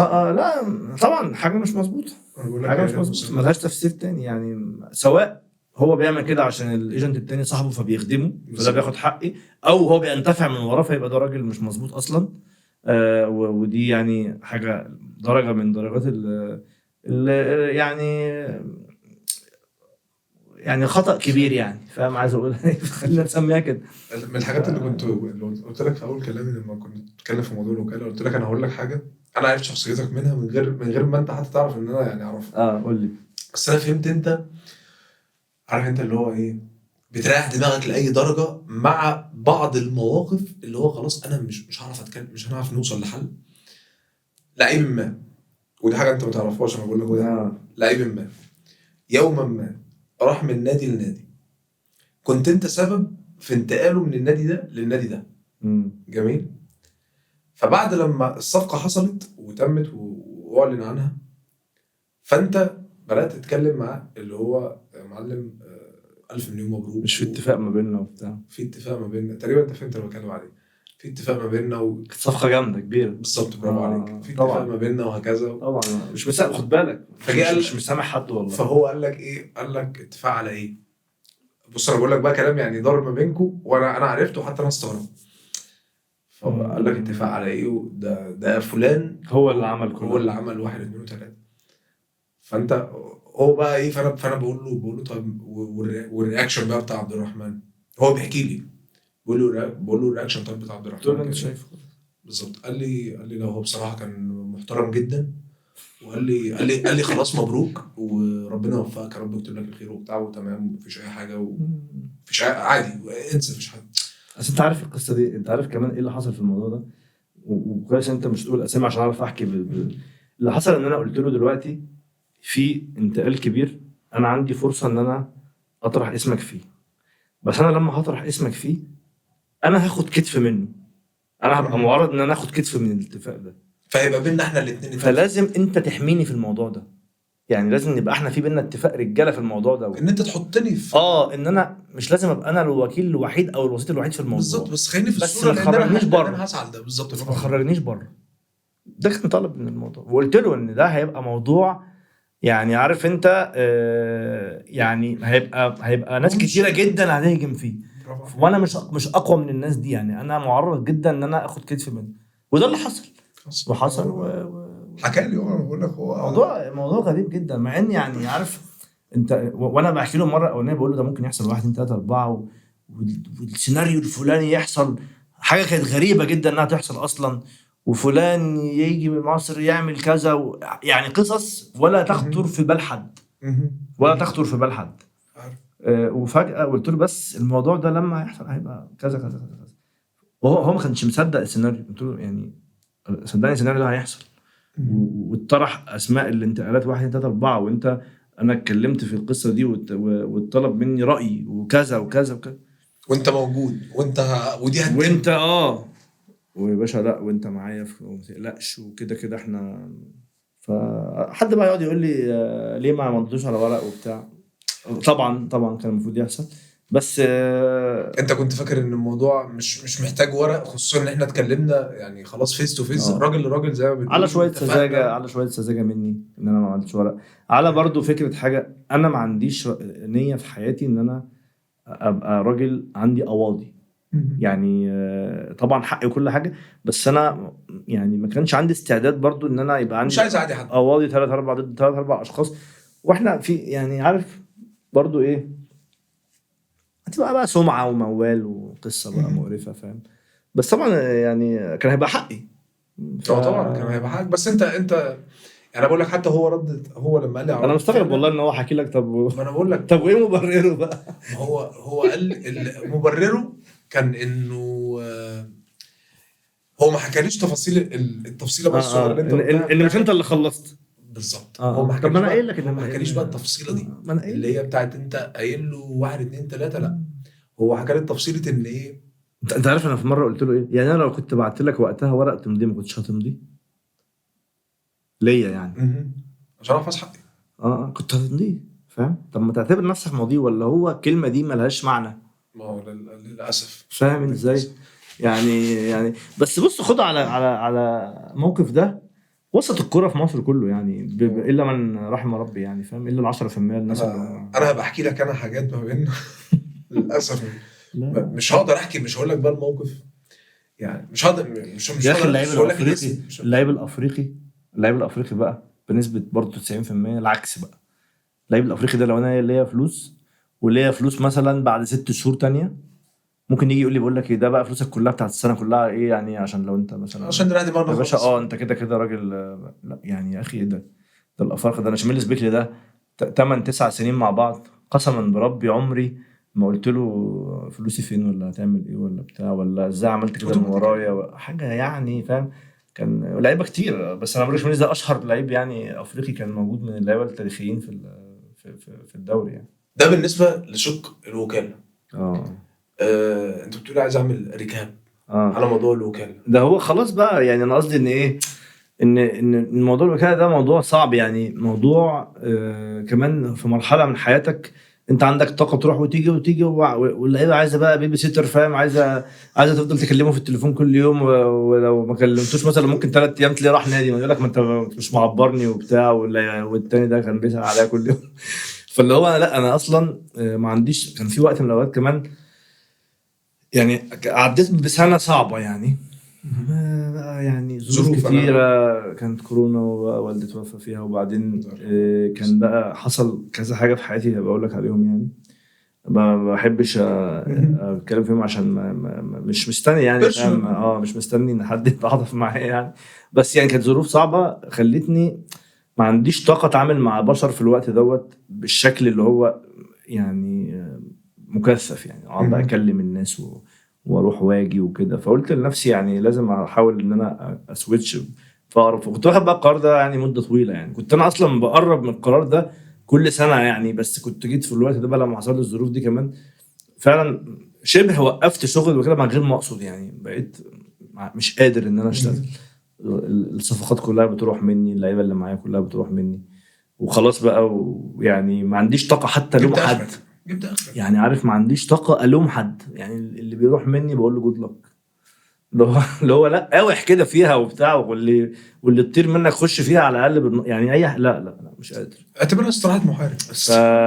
فلا قلت خلاص انا ربنا بقى دعيت ربنا كتير جدا يعني ان انا يبقى عندي بديل. وكنت شغال على بروجكت تاني كده بره الكوره خالص خالص خالص، حاجه مختلفه تماما. ودي مجال شغلي الاساسي دلوقتي بره كره القدم خالص يعني. بره الكوره تماما. مسموح لي اعرف يعني هي حاجه ليها علاقه بالماركتينج يعني يعني حاجه كده، حاجات متعلقه ما بحبش اقول تفاصيلها يعني، بس هي حاجه ليها علاقه بالديجيتال ماركتينج بس مع كلاينتس بره مصر يعني.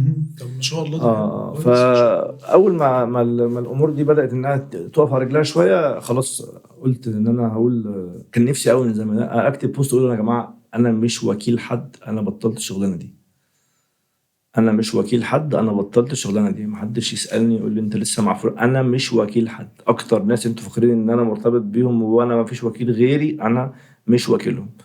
وعملت يعني ده؟ عملت ده طبعا، كتبت على الفيسبوك تلاقيك ناسي، بس كتبت على الفيسبوك انا شكرا جزيلا وخلاص. تفرغت بالشغل التاني. وطبعا طب هنا كانت جت الاكاديميه ولا كان لسه بص هو في اللي احنا بنقوله ده عدى وسطه اون سبورت سنه، وعدى وسطه طبعا بدأ من الأكاديمية، بدأت 2018 إن أنا عملت أكاديمية كورة. و يعني أكاديمية الكورة دي كانت بالنسبة لي حاجة كنت حاسس نفسي فيها قوي، لأن كنت بشوف أكاديميات كتيرة وبشوف مثلا قطاعات ناشئين وبشوف حاجات يعني إيه ده يا جماعة، ده معقولة؟ انا متابع على فكره موضوع الاكاديميه ده ما شاء الله. انت كنت في مدرسه في مصر الجديده انا فاكر. كنا فرع في الليسيه، لا نقلنا منه بس الملعب جنبه يعني. انا بقول لك انا دي ما شاء الله انا فاكرها من الشغل اللي انت كنت بتصوره واللي بيحصل في الاكاديميه. انا ليا ناس صحابي شغالين بقى مدربين في بعض الاكاديميات، فهم فاهمين بقى بالظبط. فكانوا بيقولوا ايه اللي بيحصل في الاكاديميات جنرالي، والناحيه الثانيه في منهم ناس قالوا لي على الحاجات اللي عندك انت اللي كانت شويه مميزه في الاكاديميه عندك انت. بس انا حابب اسمعها منك. بص القصه دي هقول لك برضو بدات سبحان الله ازاي يعني. ان وانا في سبورتنج وانا في البرتغال شفت اكاديميه نادي سبورتنج ومش عارف ايه وكده، وقلت لهم ان انا عايز افتح لنادي سبورتنج لشبونه الاكاديميه بتاعته في مصر. واتفقنا على كل حاجه وبعدين ناخد فرانشايز، واتفقنا فعلا وبعتنا دراسات العقود وهم بعتوا لي الشروط بتاعت خلص الديل خلص يعني. جينا عطلنا في حاجه واحده في الاخر، بس تفصيله واحده كانت فاصله يعني. فمش بمزاجي يعني، انا مش رافض بمزاجي، هم عايزين حاجه معينه تبقى بتتجاب من هناك، وانا وان هي لو جابت من هناك تبقى مكلفه جدا، فانا هضطر احملها على اللعيبه هنا يدفعوا فلوس كتير جدا. فقلت لهم يعني كوميرشال حتى مش هينفع اللي انتوا تطلبوه دوت، فخليني ان انا اعمل اللي انتوا ده بنتكلم فيه ده هنا. قالوا لي لا ما ينفعش، ده هي شروط فباظت. فانا كنت كسبت من الشهر شهرين دول ان انا عرفت شروطهم، هم شروطهم كلها متعلقه بالكواليتي عامه. لازم تعمل كذا، لازم التمارين تبقى كذا، لازم يبقى في مش عارف ايه، الولي الامر يبقى عنده مساحه كذا، عنده مش عارف ايه جايد لاينز، لازم الملعب يبقى 11 مش خماسي، لازم يبقى ايه، شروط شروط شروط شروط شروط. فانا خرجت من الموضوع ده كاني خدت كورس ازاي تنشئ اكاديميه يعني فاهم. برافو عليك. فقلت طب انا ممكن اعمل الكلام ده من غير بقى سبورتنج، اعمله ببراند عندي يعني. طبعا بقى مش الكلام بتاعهم، بس بدات ان انا اطلع اكتر وكده ومش عارف ايه، وقلنا خلاص هننشئ احنا بقى براند بتاعي انا. فعملنا اكاديميه دريمز وساعتها جبت مدرب معالي ويفا برو من اسبانيا. اتفقت معاه ان هو هيجي على فترات، يجي اسبوع يعمل ورك شوبس للمدربين ويحط لنا استراتيجي ويحط لنا بروجرام نمشي عليه وكده. وحصل فعلا يعني، في الافتتاح كان موجود وكده، وما كانش يعني شو اقسم بالله، كان جزء طبعا شو طبعا لازم، بس كان انا بما ان هو موجود فهستخدمه في الشو. بس طبعا هو كان حقيقي، كنا بنقعد من 9 الصبح ل 3 4 العصر ورك شوبس ومدربين، والسن ده بيعمل كذا، السن ده بيعمل كذا، والمساحات وازاي واللعيب الموهوب تعمل كذا، ولما موهبته تقل لو لعيب يعني موهبه اقل بتتعامل معاه كذا، وممكن تشتغل نفس التمرين مع كل اللعيبه ايا كان موهبتهم، بس بتسهله على اللي موهبته اقل ازاي، وبتصعبه على اللي موهبته اصعب ازاي، وكل يعني هو كان بيدينا المينتاليتي اللي المفروض نشتغل بيها. انا مش عايز حد يجي يحط لي برنامج شهرين يعني ما هيخلص فاهم بالظبط. انا عايز حد يقول لي لا اللعيب اللي في سنه كذا ما ينفعش تمرنه التمرين الفلاني ده، ما بيستفيد اكتر من التمارين اللي شكلها كذا. يعني مثلا ايه، مور تكنيكال، حاجات ممكن تبقى بسيطه، بس مثلا ان مثلا ايه، لازم كل ولد يبقى معاه كوره. يعني لو التمرين مثلا 15 لعيب او 13 لعيب، فالافضل حاجه ان يبقى 13 كل واحد معاه كوره، لان انت عايز اللعيب يخرج من التمرين لامس الكوره اكتر عدد مرات. فلو انت قلت كل 2 بكوره هيلمسوا نص العدد، كل 3 كوره هيبقوا تلت العدد، فما بالك لو كل لعيب بكوره هو بيلمس كل المرات. ليه مثلا التقسيمه وحشه؟ اقل حاجه مفيده، وانا بكرهها بالمناسبه يعني، اللي هي المفروض ان احنا كلنا بنحبها، انا بكرهها، لان التقسيمه دي هي اقل حاجه لعيب بيلمس فيها الكوره. هي مش وحشه طبعا، بس هي لو انت بتشتغل على تمارين لازم تبقى وقتها يعني ليميتد، لازم تبقى في اطارها. انت طبعا المدرب اللي بيريح دماغه يقول لك الولاد النهارده يلا عشان انتوا كويسين اليوم كله تقسيمه، لا هو ده واحد بيريح دماغه مبدئيا. هتلعبوا ماتش النهارده. ليه بقى؟ لان انت عايز اللعيب يلمس الكوره كتير. فالنهارده اللعيب اللي موهبته، ما هو اي 10 حتى لو مارادونات يعني فيهم اجمد واحد وفيهم اقل واحد. اقل واحد ده في التقسيمه مش هيلمس الكوره كتير، لان زمان ما بيبصلوش، لان هو عارفين ان هو على قده او هو اقل منهم. اجمد واحد ده اكتر واحد بياخد الكرة ويعدي بالثلاثة أربعة ويجيب جون، فهو اكتر واحد بيستفيد لان هو لمس كتير. فانت عشان كده ايه الافيد ايه، لو انت عملت تمرين 2 على 2 فمضطرين يباصوا لبعض، 3 على 3، 1 على 1، دريلات، الحاجات دي بتخلي اللعيب يخرج من التمرين لمس الكرة 100 مرة، يعني كام مرة فاهم. فده مثلا دي المينتاليتي، ده مش بروجرام هو اداهولي، ده خلاني، ده عقليتي في الاكاديميه. الولد مثلا لازم يلمس الكرة قد ايه، قال يقول لك مثلا تبدا تخلص التمرين بفان جيم، تخلص التمرين مش بتبدا بالتمرين بفان جيم، تبدا، بس الاهم انك تفنش بيه.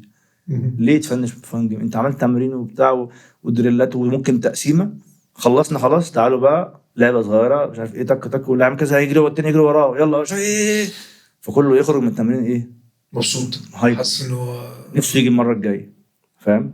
دي منتاليتي، دي يعني هو بيتكلم فيها سايكولوجيكال اكتر من بيقول لك يعني هو بيطلب منك ان اللعيب يلمس الكرة كتير، بيطلب منك ان اللعيب تديله سبب يجي له المره الجايه، تمشيه من التمرين مبسوط.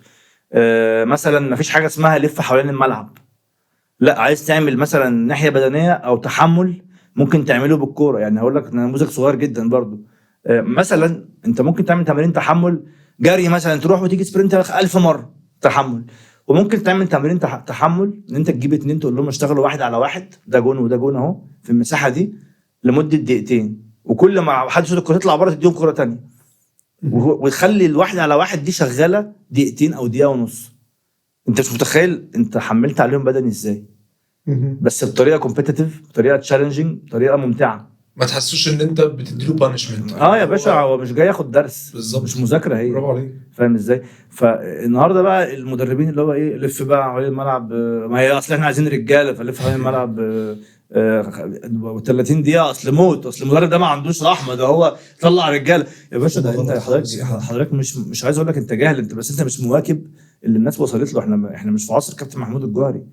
تمام، كابتن محمود الجوهري كان يعني ده عصره. النهارده حضرتك في تكنولوجي وفي علم، احنا في عصر جوارديولا دلوقتي، مش في عصر مفهومه غلط، مش في عصر مالديني. فاهم؟ فهي كانت الناس يعني برضو انا عاذر جزء كبير، لان احنا قعدنا من 2016 مثلا لغايه 2023 مفيش ولا كورس اتعمل للمدربين في مصر. يعني من اتحاد الكوره وكده، السي والبي والحاجات دي مش بتتعمل خالص. ففي مدربين كتير اصلا ما هماش اديوكيتد وكده. اقول لك اصلا في يعني البعض واخد موضوع الاكاديميات ده باخده سبوب، انا اسف يعني اللي هو يقول لك ايه يا معلم ده، يلا طب هنجيب نأجر ملعب ونجيب طبعا. بس انا حسيت ان احنا ممكن نعمل حاجه حقيقيه، ولو لما ما اخدش كمان اسم النادي هيبقى الموضوع اوفر عليا، فمش هدفع الناس كتير، فنبقى احنا حته كده ايه، معناش ارخص اكاديميه، بس احنا برضو مش زي الاكاديميات بتاعت الانديه لان هي بتبقى ارقامها كبيره. هم طبعا معذورين لان هم بيدفعوا رقم كبير للنادي عشان ده الفيز بتاعت الاسم يعني.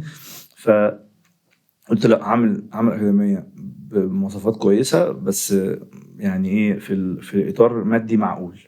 وطبعا بقى يعني مثلا الحاجات دي يعني في حاجات تانية بنعملها كويسه برضو مع لعيبه ممكن تبقى موهوبه مش قادره انها مثلا تتحمل مصاريف مش عارف ايه. لا طبعا، وطبعا الحمد لله فرزنا. يعني احنا النهارده بنتكلم النهارده الصبح كان في ماتش الزمالك وبيراميدز مواليد 2009 نهائي بطوله الجمهوريه. الماتش ده خلص 4-1 4-2 لبيراميدز. جاب جون وعمل 2 اسيست، ولد طالع من الاكاديميه، انا اللي مدينه بيراميدز. ما شاء الله، احنا اللي مدينه بيراميدز طبعا.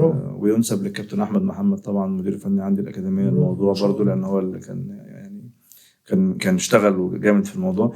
ولد احنا ادينا بيراميدز هديه بدون اي مقابل، لان احنا يعني طبعا ده كده يعني. لكن هو انا من عندي يعني كمنتجات الاكاديميه، يعني برودكت الاكاديميه 3-4 بيراميدز، 3-4 انبي، 2 اهلي، يعني سيراميكا، دجله، منتخب مصر 2006. ما شاء الله، منتخب مصر 2006. في ولد من عندنا راح دجله ومن دجله راح المنتخب. يعني ما شاء الله الاكاديميه لعبه دور اصلا دلوقتي مع الانديه يعتبر للمواليد دي. الحمد لله. احنا يعني كمان الفرق عندنا بقى، الفرق اللي هم بناخد فيهم اكتر لعيبه مميزه بتلعب في الدوري بنشترك بيها في الدوري. والسنه دي مثلا عاملين ماتشات كويسه جدا. السنه دي احنا متعادلين مع انبي 2-2 في مواليد 2010، خسرانين من بيراميدز 3-2 بالعافيه في مواليد 2012، كسبانين دجله رايح جاي في 2010، كسبانين السكه الحديد رايح جاي في 2010. كنت بلعب للسكه، خلي بالك. ما هو بقى الدنيا بتتغير.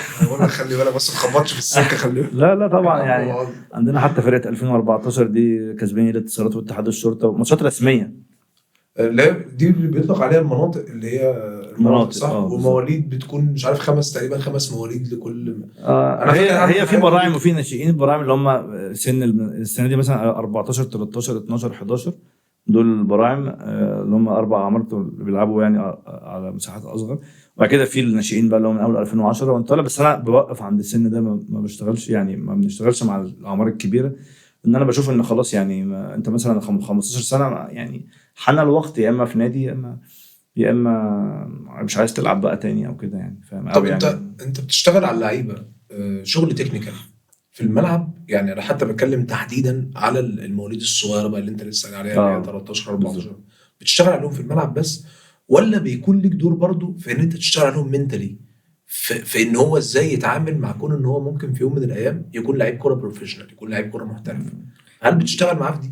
بص مش هكدب عليك يعني اقول لك ان احنا اصل احنا في الاول والاخر بنشوف الولد 3 مرات في الاسبوع ساعه وربع يعني فاهم. مش هتنشئ انت حاجه، بس انت بقى ممكن بتشتغل معاه ان هو برضه يبقى شخص افضل بيتعلم النظام. هو عموما اي ولد بيخش عندنا الاكاديميه او بنسبه يعني نسبه كبيره اكيد احنا عندنا مجال للخطا، واكيد بيجي لنا مدربين برضه وحشين ويعني اكيد بديهي. بس في المطلق دايما بيجي يقول لنا يعني ان شخصيات الولد بقت احسن، ان الولد مثلا كان منطوي بقى اجتماعي اكتر. بيجي لنا ولاد احيانا انا ساعتها اول ما بيجي بقول له بابا انت يعني انت واضح ان هو ده ما راحش حضانه ما راحش حته، مثلا عنده 4 5 سنين بس مثلا ماسك في بابا قوي مش عارف ايه، انت طبعا ده ما نزلش من بيته. قال لي خوفنا عليه نوديه حضانه ما ينفعش وبتاع. فبيجي لا مش عايز يسيب بابا، مش عايز ينزل الملعب مش عارف ايه. بتيجي بعد 3 4 شهور بتلاقي واحد يعني سارح في خلاص ملعب فاهم، بيخش صاروخ تلاقي واحد داخل طلقه بملعب هو ده. فانت اكيد انت طبعا بتساعد الناس، بتيجي تشكرنا تقول لنا ابني اجتماعيا بقى افضل بكتير، اتعلم يعني ايه. انت كمان بتقدر تستغل كأب يعني التمرين في حاجات كتير. الولد بيتعلم ان في ميعاد للتمرين، التمرين ليه لبس معين، يوم السبت بنلبس كذا، يوم الاثنين بنلبس اللبس التاني. اللبس لازم يبقى جاهز قبلها مش عارف ايه، احنا لازم نروح قبل التمرين بربع ساعه زي ما الكابتن قال. طب لو رحنا متاخر لا يبقى في بانشمنت، الكابتن مش هيسيبنا ان احنا ندخل كده عادي وبتاع. ف بقى في فبيبتدي ان التزام هو وفي نظام. عارف ان هو عنده كذا. خلي بالك مثلا اللي هيبقى عنده تقصير في المذاكره بالنسبه لي مثلا مش هيلعب معايا التقسيمه مش عارف ايه. فيبتدي ان هم في البيت لو في يبقى في لينك مع ولي الامر. وفي طبعا اولياء امور بيبقوا ايجابيين جدا، وفي اولياء امور جدا بيبقوا سلبيين جدا. يعني لا انا ابني معلش ما حدش يعني يقول له يعني حضرتك لو سمحت لا بعد اذنك خلاص يا باشا اتكل على الله. انت بالعكس انا عايز له، انا بساعده يعني. طبعا ما هو احنا يعني انا بشوف في الاكاديميه يعني ولادي حرفيا يعني انا ما كنتش احس يعني ما كنتش ابدا اتخيل ان انا اوصل للاحساس ده. بس انا الولاد يعني فعلا بفرح لفرحهم وبزعل لزعلهم وبتضايق من مثلا لو في حد مثلا في يعني سلوك مش منضبط او بتاع، كأن ده بيحصل عندي يعني كابني. فما اقدرش ان انا اسيبه اللي هو لا موضوع ممكن اكبر دماغي ممكن عادي تبقى امور معلش تمشي. يعني انت في بس الاول احنا وفي الاخر ما فاهم قصدك. فاهم قصدي. فهي طبعا ده مشروع بالنسبه لي كمان والله ربنا يعلم ان كل الحاجات اللي هي بتجيب ارباح كبيره احنا بنعملهاش فاهم يعني. انا برضو عشان ممكن عندي شغل تاني مش معتمد كلنا عليها، فمش مضغوط منها يعني مش ضغطاني ان انا لازم اطلع اقصى ربح منها. فانا بقدر اتمسك باللي انا عايزه. لكن ممكن لو في شخص تاني الاكاديميه مثلا هي مصدر رزقه الوحيد، فبتخليه ان هو مضغوط ان هو لازم يبقى كوميرشال اكتر. فانا ببقى عذره شويه ان هو ممكن بيتغاضى عن مش عذره قوي يعني، بس يعني متفاهم ان هو ده اللي بياكل ويشرب منه في البيت، فما يستحملش ان واحد يمشي او بتاع، فممكن يسايس اموره في حاجات. انا اسهل حاجه عندي ما تجيش تاني. ده ابسط اسهل حاجه عندي لا انا ابني لا والله احنا اللي بالنسبه لنا ده الوضع، فحضرتك لو كده ما تجيش تاني. ما تبوظليش عادي، اللي انا عامله. انا حاطط استراتيجي ومفروض ان ده انا بساعد ابنك بالظبط. من البلد يعني. لا ده انا لا وانا همشي اقول للناس ان الاكاديميه دي اتكل بس على الله ما تجيش تاني، ما تقلقش عليا يعني. ما تقلقش على الاكاديميه كده زي الفل تمام واحنا احنا تمام. ماشيين وكده وبتاع. وانا لو مشيت هاخد معايا 3 4 طب يلا خدهم واتكل على الله. والله العظيم عادي جدا فاهم. اصدقك والله. خصوصا الناس هنا في حته الاكاديميات دي او في بعض اولياء الامور زي ما انت قلت. اصل حاجات برضه انا شفتها كده تخطيفي اللي هو ايه انا عايز ابني يلعب، انا عايز ابني مش عارف ايه، انا هو ليه مش عارف ايه. يا عم انت مش جبته اكاديميه كوره؟ ممكن تسيبوا لي طيب وشهرين 3 ونتكلم. انا عايز اقول لك على حاجه. انا ما بحبش حته ان مثلا الاب ملوش دعوه او الاب دي مش بتاعتك. المدرب بيقول له كده دي مش بتاعتك، لا بتاعته، من حقه انه يستفسر. لو هو بيجي بيدفع فلوس من حقه يستفسر، ولازم تديله وقتك وتقول له بس مش عدل يعني لا يعني فاهم يعني ممكن يقول طب انا ليه طب اصل ابني بيحب يلعب مهاجم ليه لعبت مدافع. ممكن تتكلم معاه يعني معلش اديله وقتك يعني هو يستحق برضه. بس ده ابنه فاهم. انت ممكن بالنسبه لك في 100 ولد ده هو ما عندوش غيره، هو بيجي قاعد بيتفرج على التمرين عينين مع ابنه بس. انت عينيك مع ال10 15 هو مع ابنه بس، فطبيعي ان هو يخرج عنده يعني اسئله كتير يعني لازم في وقت من الاوقات تجاوبوا عليها. مش فقره يوميه يعني، بس لازم يبقى في تواصل مقبول، فاهم؟ ده حقه جدا. احنا ما كمان احنا مش نادي، يعني النادي مثلا يقول لك لا بص بقى روح اقعد بعيد. احنا مش كده، انت اكاديميه وبتاخد سيرفيس معينه تدفع فلوس عليها وكده، فلازم يعني. لكن طبعا في اولياء امور ايجابيين جدا يقول لك لا بالعكس. يعني ساعات احنا حتى يعني لو انا اخد اجراء مثلا مع ولد مش عارف ايه وبتاع، ممكن نلينك مع باباه، يعني احنا هنعمل كذا. في ناس يقول لك يعني لا بالعكس، ده انا ابقى سعيد جدا ان انتوا تاخدوا معاه اجراء قاسي عشان هو لازم. وفي اولياء امور لا ده في ناس صعبه جدا. ده في ناس صعبه جدا. ده أنا والله العظيم، ده انا كان في لعيب كوره عندي، كان في لعيب كوره مشهور يعني، كان ابنه عندي. لا ايه ده يعني صعب جدا. واختلفنا وما بنتكلمش يعني دلوقتي. كان ابنه كان ممكن في وسط الماتش شغال، مامته تقول لابنها مثلا لا ده انت شكلك عايز تتضرب النهارده، الماتش شغال مثلا، تقول له رقص مش عارف ايه، لا ده انت شكلك عايز تتضرب بقى النهارده. يا ستي عيب يا ستي اسكتي. ده عيب ازاي يعني اللي انت بتقوليه ده؟ يعني بص، هي طبعا بتختلف. في ناس يعني في ناس كلهم في الاخر دول ولادهم، وهم طبعا هم اللي لهم القرار يعني في الاخر. طب شايف يعني انت شايف الاكاديميه باذن الله ممكن تروح في تارجت معين ولا انت طول ما انت شايف ان انت طول ما انت ماشي على تراك صح فهي مكمله صح؟ يعني هل في تارجت من ورا ده في الاخير؟ مثلا انت قلت لي دلوقتي حاجه حلوه انه في اكتر من لعيب ما شاء الله، انتوا طلع لبيراميدز وطلع وهنا، دي طبعا انا بشوف ده والزمالك والله السنه دي برضو ما شاء الله. انا عن نفسي انا بشوف ده اصلا يعني مكسب، وانا عارف طبعا انت بتشوف ان ده هو ده بالنسبه لك المكسب الحقيقي بالظبط، مش فاينانشالي اللي هو قد ما انا كنت ما انت ما ينفعش اصلا تبيع اللاعب في السن ده يعني. الانديه ما بترضاش تدفع فلوس. والحل الثاني ان انت مثلا لما تيجي لو قلت لا هو مش هيروح مثلا انبي غير ب 50,000 جنيه مثلا، الاب هو اللي هيدفعهم في الاخر. وانا دي مش هعملها. فاهم قصدي؟ انا دي مش هعملها عمري، فاهم قصدك. لو كل الناس عملتها انا مش هعملها. فلو لقيت ان في مساحه النادي يشتري لعيبه، بس ما فيش طبعا. لان مثلا حتى لما احنا بنلعب ماتش قدام نادي مثلا السنه دي، مثلا ماتش انبي اللي هو 2-2 ده، فانبي طلب مثلا مننا مثلا لعيبه.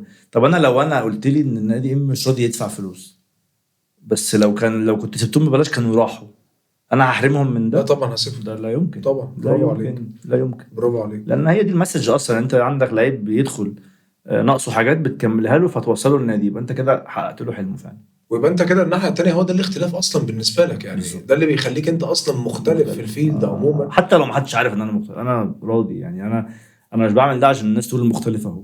انا بعمل ده لنفسي ما ده اللي بتكلم فيه والله. ما واحنا الناس اللي شغاله معايا كلها ناس مقتنعين بدوت، سواء كابتن احمد محمد زي ما قلت لك ده المدير الفني، محمد شعبان المدير الاداري، ومنار، مش عايز اقعد اقول بقى اسامي وعمرو طبعا. ناس كلها اخواتي، وهم دول الناس الاساسيين. ومراتي طبعا شاهده على التاسيس دوت. احنا كلنا دي دماغنا وحافظين ان هي دي. مفيش بقى حاجه ممكن تخلينا نتجه اتجاهات مختلفه يعني. لان زي ما قلت لك انا الاكاديميه مش ضغطاني، ولا عايز اكسب منها مكاسب مهوله ولا حاجه. انا عايز تبقى ماشيه بشكل برودكتيف كويس، مؤثره في حياه الناس يوم القيامه باذن الله قابل ربنا بيها.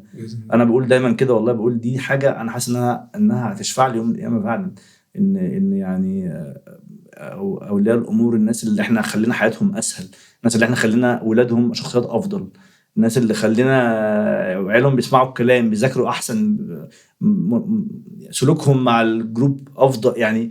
دي حاجات هم كبني ادمين لنفسهم هم انت ساعدت يعني سواء كملت في الكوره او لا، انت اكتسبت حاجات كويسه يعني. والله العظيم دي من الحاجات اللي بحبها فيك. انا دايما بشوفك حاجه ديسنت، اللي هو انا يعني بعرف نضيف بلغتنا. بص انا بحمد ربنا طبعا ان انا في ظروف مش مخلاني مضغوط فقادر اعمل ده. يعني ده كرم كبير جدا من ربنا. ممكن كنت اتحط في ظروف ان لو انا ده ما اعرفش كان رد فعلي في الابتلاء ده كان هيبقى ايه. الحمد لله. فاهم ان انت تبقى مثلا لا ده انت ما عندكش بقى غير الاكاديميه. طب هتعمل ايه لما واحد يقول لك انا ماشي، انا همشي انا وثلاثه اربعه؟ ده طب هل هتستحمل الخساره دي؟ فعشان كده انا مش عايز ادعي المثاليه. انا بقول لك ممكن ظروفي مساعداني ان انا اعمل ده. يا عم انت عشان متواضع بس لا ابدا والله دي حقيقه اقسم بالله. انا مش عايز اطول عليك، لا بس من الاكاديميه يعني لو سمحت لي جول كاست. ايوه انا بيك فان على فكره الجول كاست. والله العظيم شرف لينا والله العظيم ده انا اللي بتشرف ان انا صاحبك. انا لا بيك لا فان لجول كاست. مش الدرجه. جول كاست كنت بتكلم معاك بقى حتى قبل ما نبدا، وبقول لك انا بحب جول كاست لسبب. انا بحب فيك ان انت بتدي للضيف مساحته.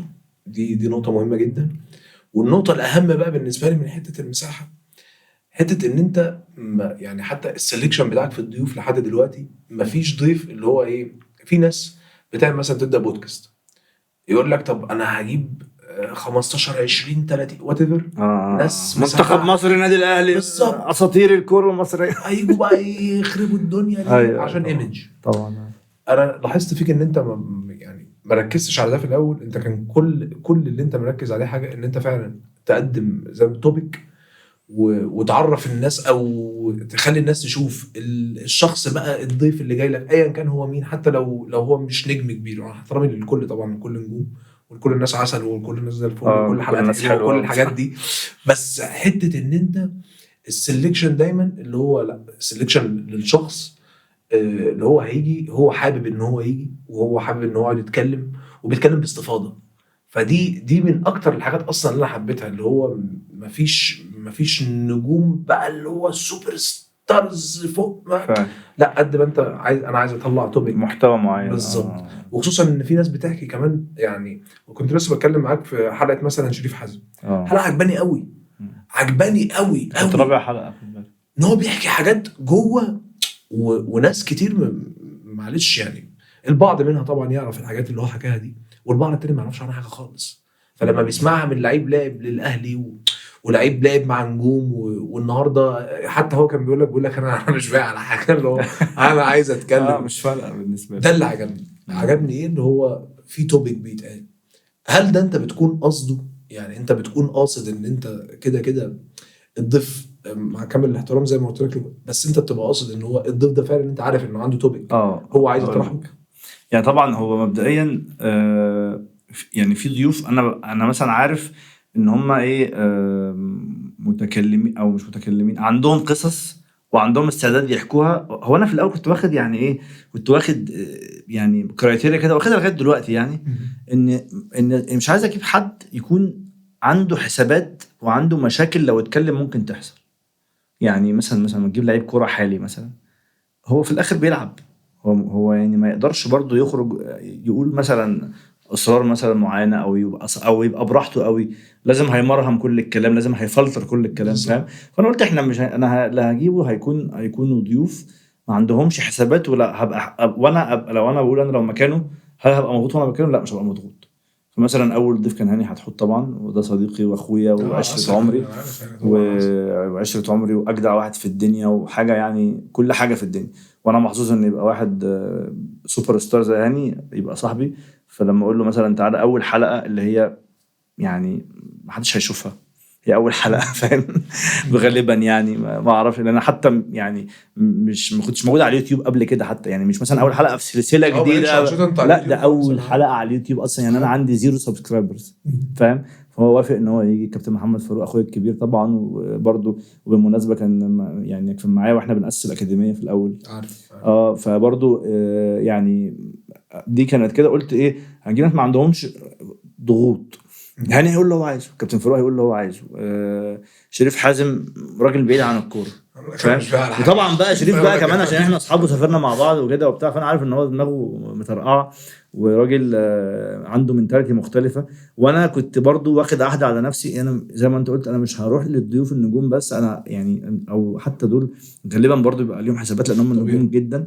بروح بقى ايه يا اما يعني زي ما بقول لك حد يبقى مع، يعني انا عارف ان هو راجل عنده قصص وما عندوش حسابات، مش خايف يخسر حد، مش خايف. طبعا ما تخيلتش انا شريف حازم، ما تخيلش ان هو حلقته هتروح للدرجه دي. انا طبعا ما ببقاش قاصد اي حاجه جوه الحلقه.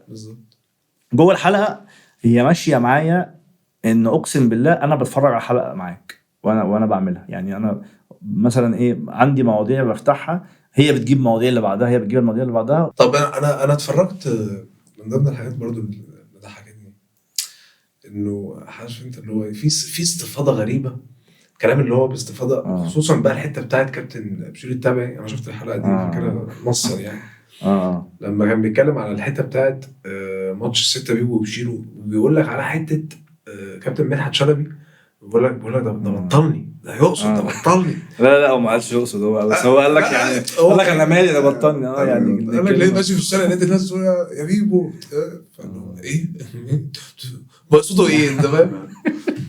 لا بص كابتن بشير ده طبعا انا في ناس بشكرها قوي يعني انها جت، لان بص في ناس عندي مساحه عشم معاهم ان هم يجوا، في ناس بصراحه يعني كابتن بشير اول مره نتكلم يعني او تاني مره نتكلم مثلا، ان انا اقول له مثلا يجي وهو ما كانش برضه مطلع قوي اصلا على الموضوع فجه عشاني وانا ما يعرفنيش قوي. طبعا راجل طيب جدا، راجل يعني محترم جدا وهو كان بيتكلم يعني انت عارف. الصفاده. بص احلى حاجه في البودكاست عامه، وممكن تبقى دي حاجه ما ربنا مثلا موفقني فيها او كده، ان الناس بتيجي بعد 5 دقايق. هو احنا بقينا في قاعدين في البيت، قاعدين في البيت رسمي، لان طبعا هو بالنسبه له ما عندوش شده التلفزيون. التلفزيون برضو بيلبسك بدله غصب عنك، مش بدله لابسها، بدله في الكلام بيلبسك بدله انت على التلفزيون ولايف وبتاع، انما انت لو حاسس ان احنا قاعدين، انا دلوقتي حاسس ان احنا قاعدين في البيت عندك، فاهم ازاي؟ فاحنا الدنيا مبهوقه معانا وبنتكلم براحتنا، فده اللي بيحصل يعني. شريف حازم بقول له انت رحت اهلي كوبري، الناس حست ان انت رحت يعني السويد عشان الكوبري، قال لي ما طبعا كان عشان كوبري. ايه ده؟ بقول له ايه ده السهوله اللي انت فيها دي؟ يعني هو ايه السهوله دي؟ الناس سهله كده، الموضوع بسيط للدرجه دي. يعني كابتن بشير يقول لك ايه ده بطلني حاجات يعني طبعا. كابتن رضا هو بيحكي لك حلقه كابتن رضا عبد العال كان بيحكي لك على المدرب بتاعه اللي هو قال لك رقصته وهو قاعد على الدكه بره. والله قال لك انت عايزني انا مش هاجي لك تاني. عالمي والله. ايه رايك بقى ان انا مش جاي؟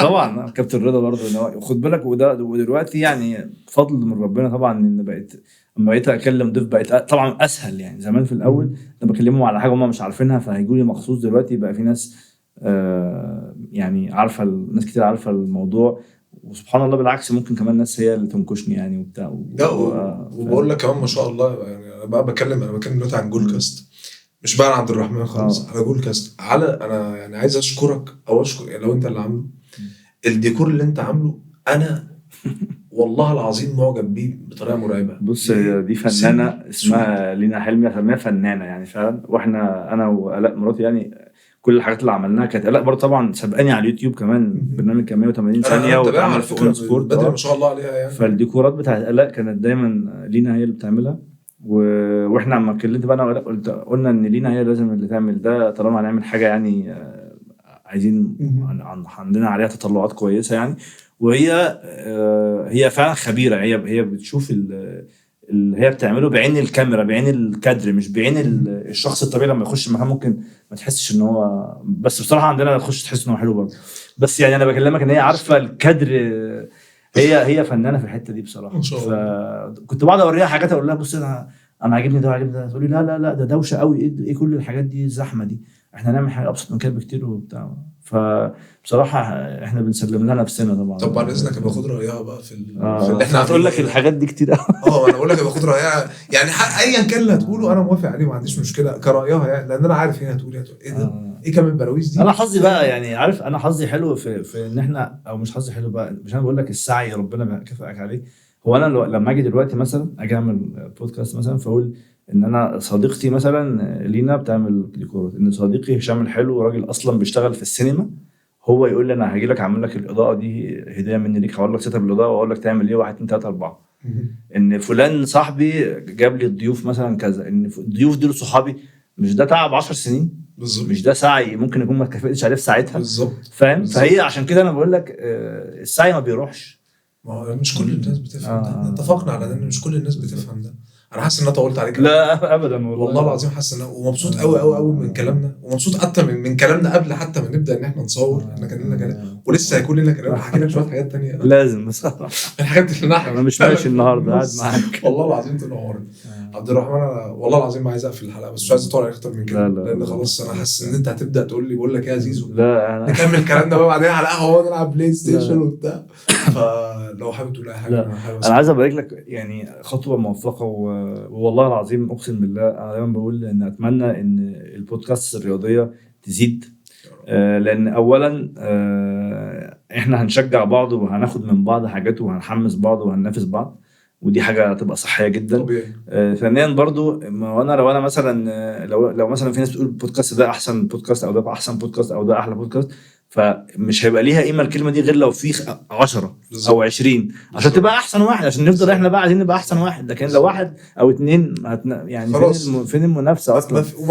مفيش احسن. ومش عارف اغير بقى اللي هو اتفرج من ده على ده ومن ده على ده، اللي هو هنا حلو وهنا فيه حلو بالظبط. فطبعا وهو اللي جاي اصلا. وطبعا انت راجل موجود على اليوتيوب وكاريزمتك موجوده والناس كلها، في ناس كتير جدا بتحبك ربنا يخليك والله العظيم ده من ذوقك. فلا فخطوه موفقه واتمنى ان شاء الله ان انت تكسر الدنيا وهتكسر الدنيا 100% يعني. والله العظيم انا ان شاء الله اكسر الدنيا عشان انت موجود معايا في الحلقه. والله العظيم ان شاء الله. لا واجي لك ضيوف اقوى باذن الله. حبيبي عبد الرحمن والله العظيم شرفتني ونورتني. اشكرك شكرا. ومش عايز اقفل بس للاسف لازم نقفل عشان انت لازم تروح تنام. خلاص انا مقدر. وكده كده هي دي اول مره، بس اوعدني ان ما اكونش. لا احنا ان شاء الله اي حاجه هتعملها احنا اول واحده على بس خلاص ما انا بقول لك ده اهم حاجه باذن الله ان شاء الله. مش والله العظيم ما عارف، والله العظيم ما عارف اقفل اقول ايه. يعني انا عارف انت اللي هو عايز اقوم اسلم عليك واحضنك بس اول ما نقفل على طول الكاميرا واول ما نقفل هنا على طول ونقول يا رب تكونوا اتبسطتوا معانا النهارده في اول حلقه من هذا البودكاست اللي الكلام خدنا وما عرفناش في الاخر نطلق عليه اسم. فهنشوف من خبير الجولكاست ممكن يسموه لنا ايه، او ممكن يطرح علينا بعض الاسامي اللي ممكن نختار منها. وانتوا تحت طبعا في الكومنتس ممكن تكتبوا لنا وتقولوا لنا ممكن نسميه ايه. كان معاكم زيزو، وضيف النهارده كان عبد الرحمن مجدي الاعلامي الكبير والراجل اللي شرفني جدا ونورني. واتمنى ان تكون الحلقه عجبتكم ونتقابل ان شاء الله في الحلقه الجايه. كان معاكم زيزو. باي باي.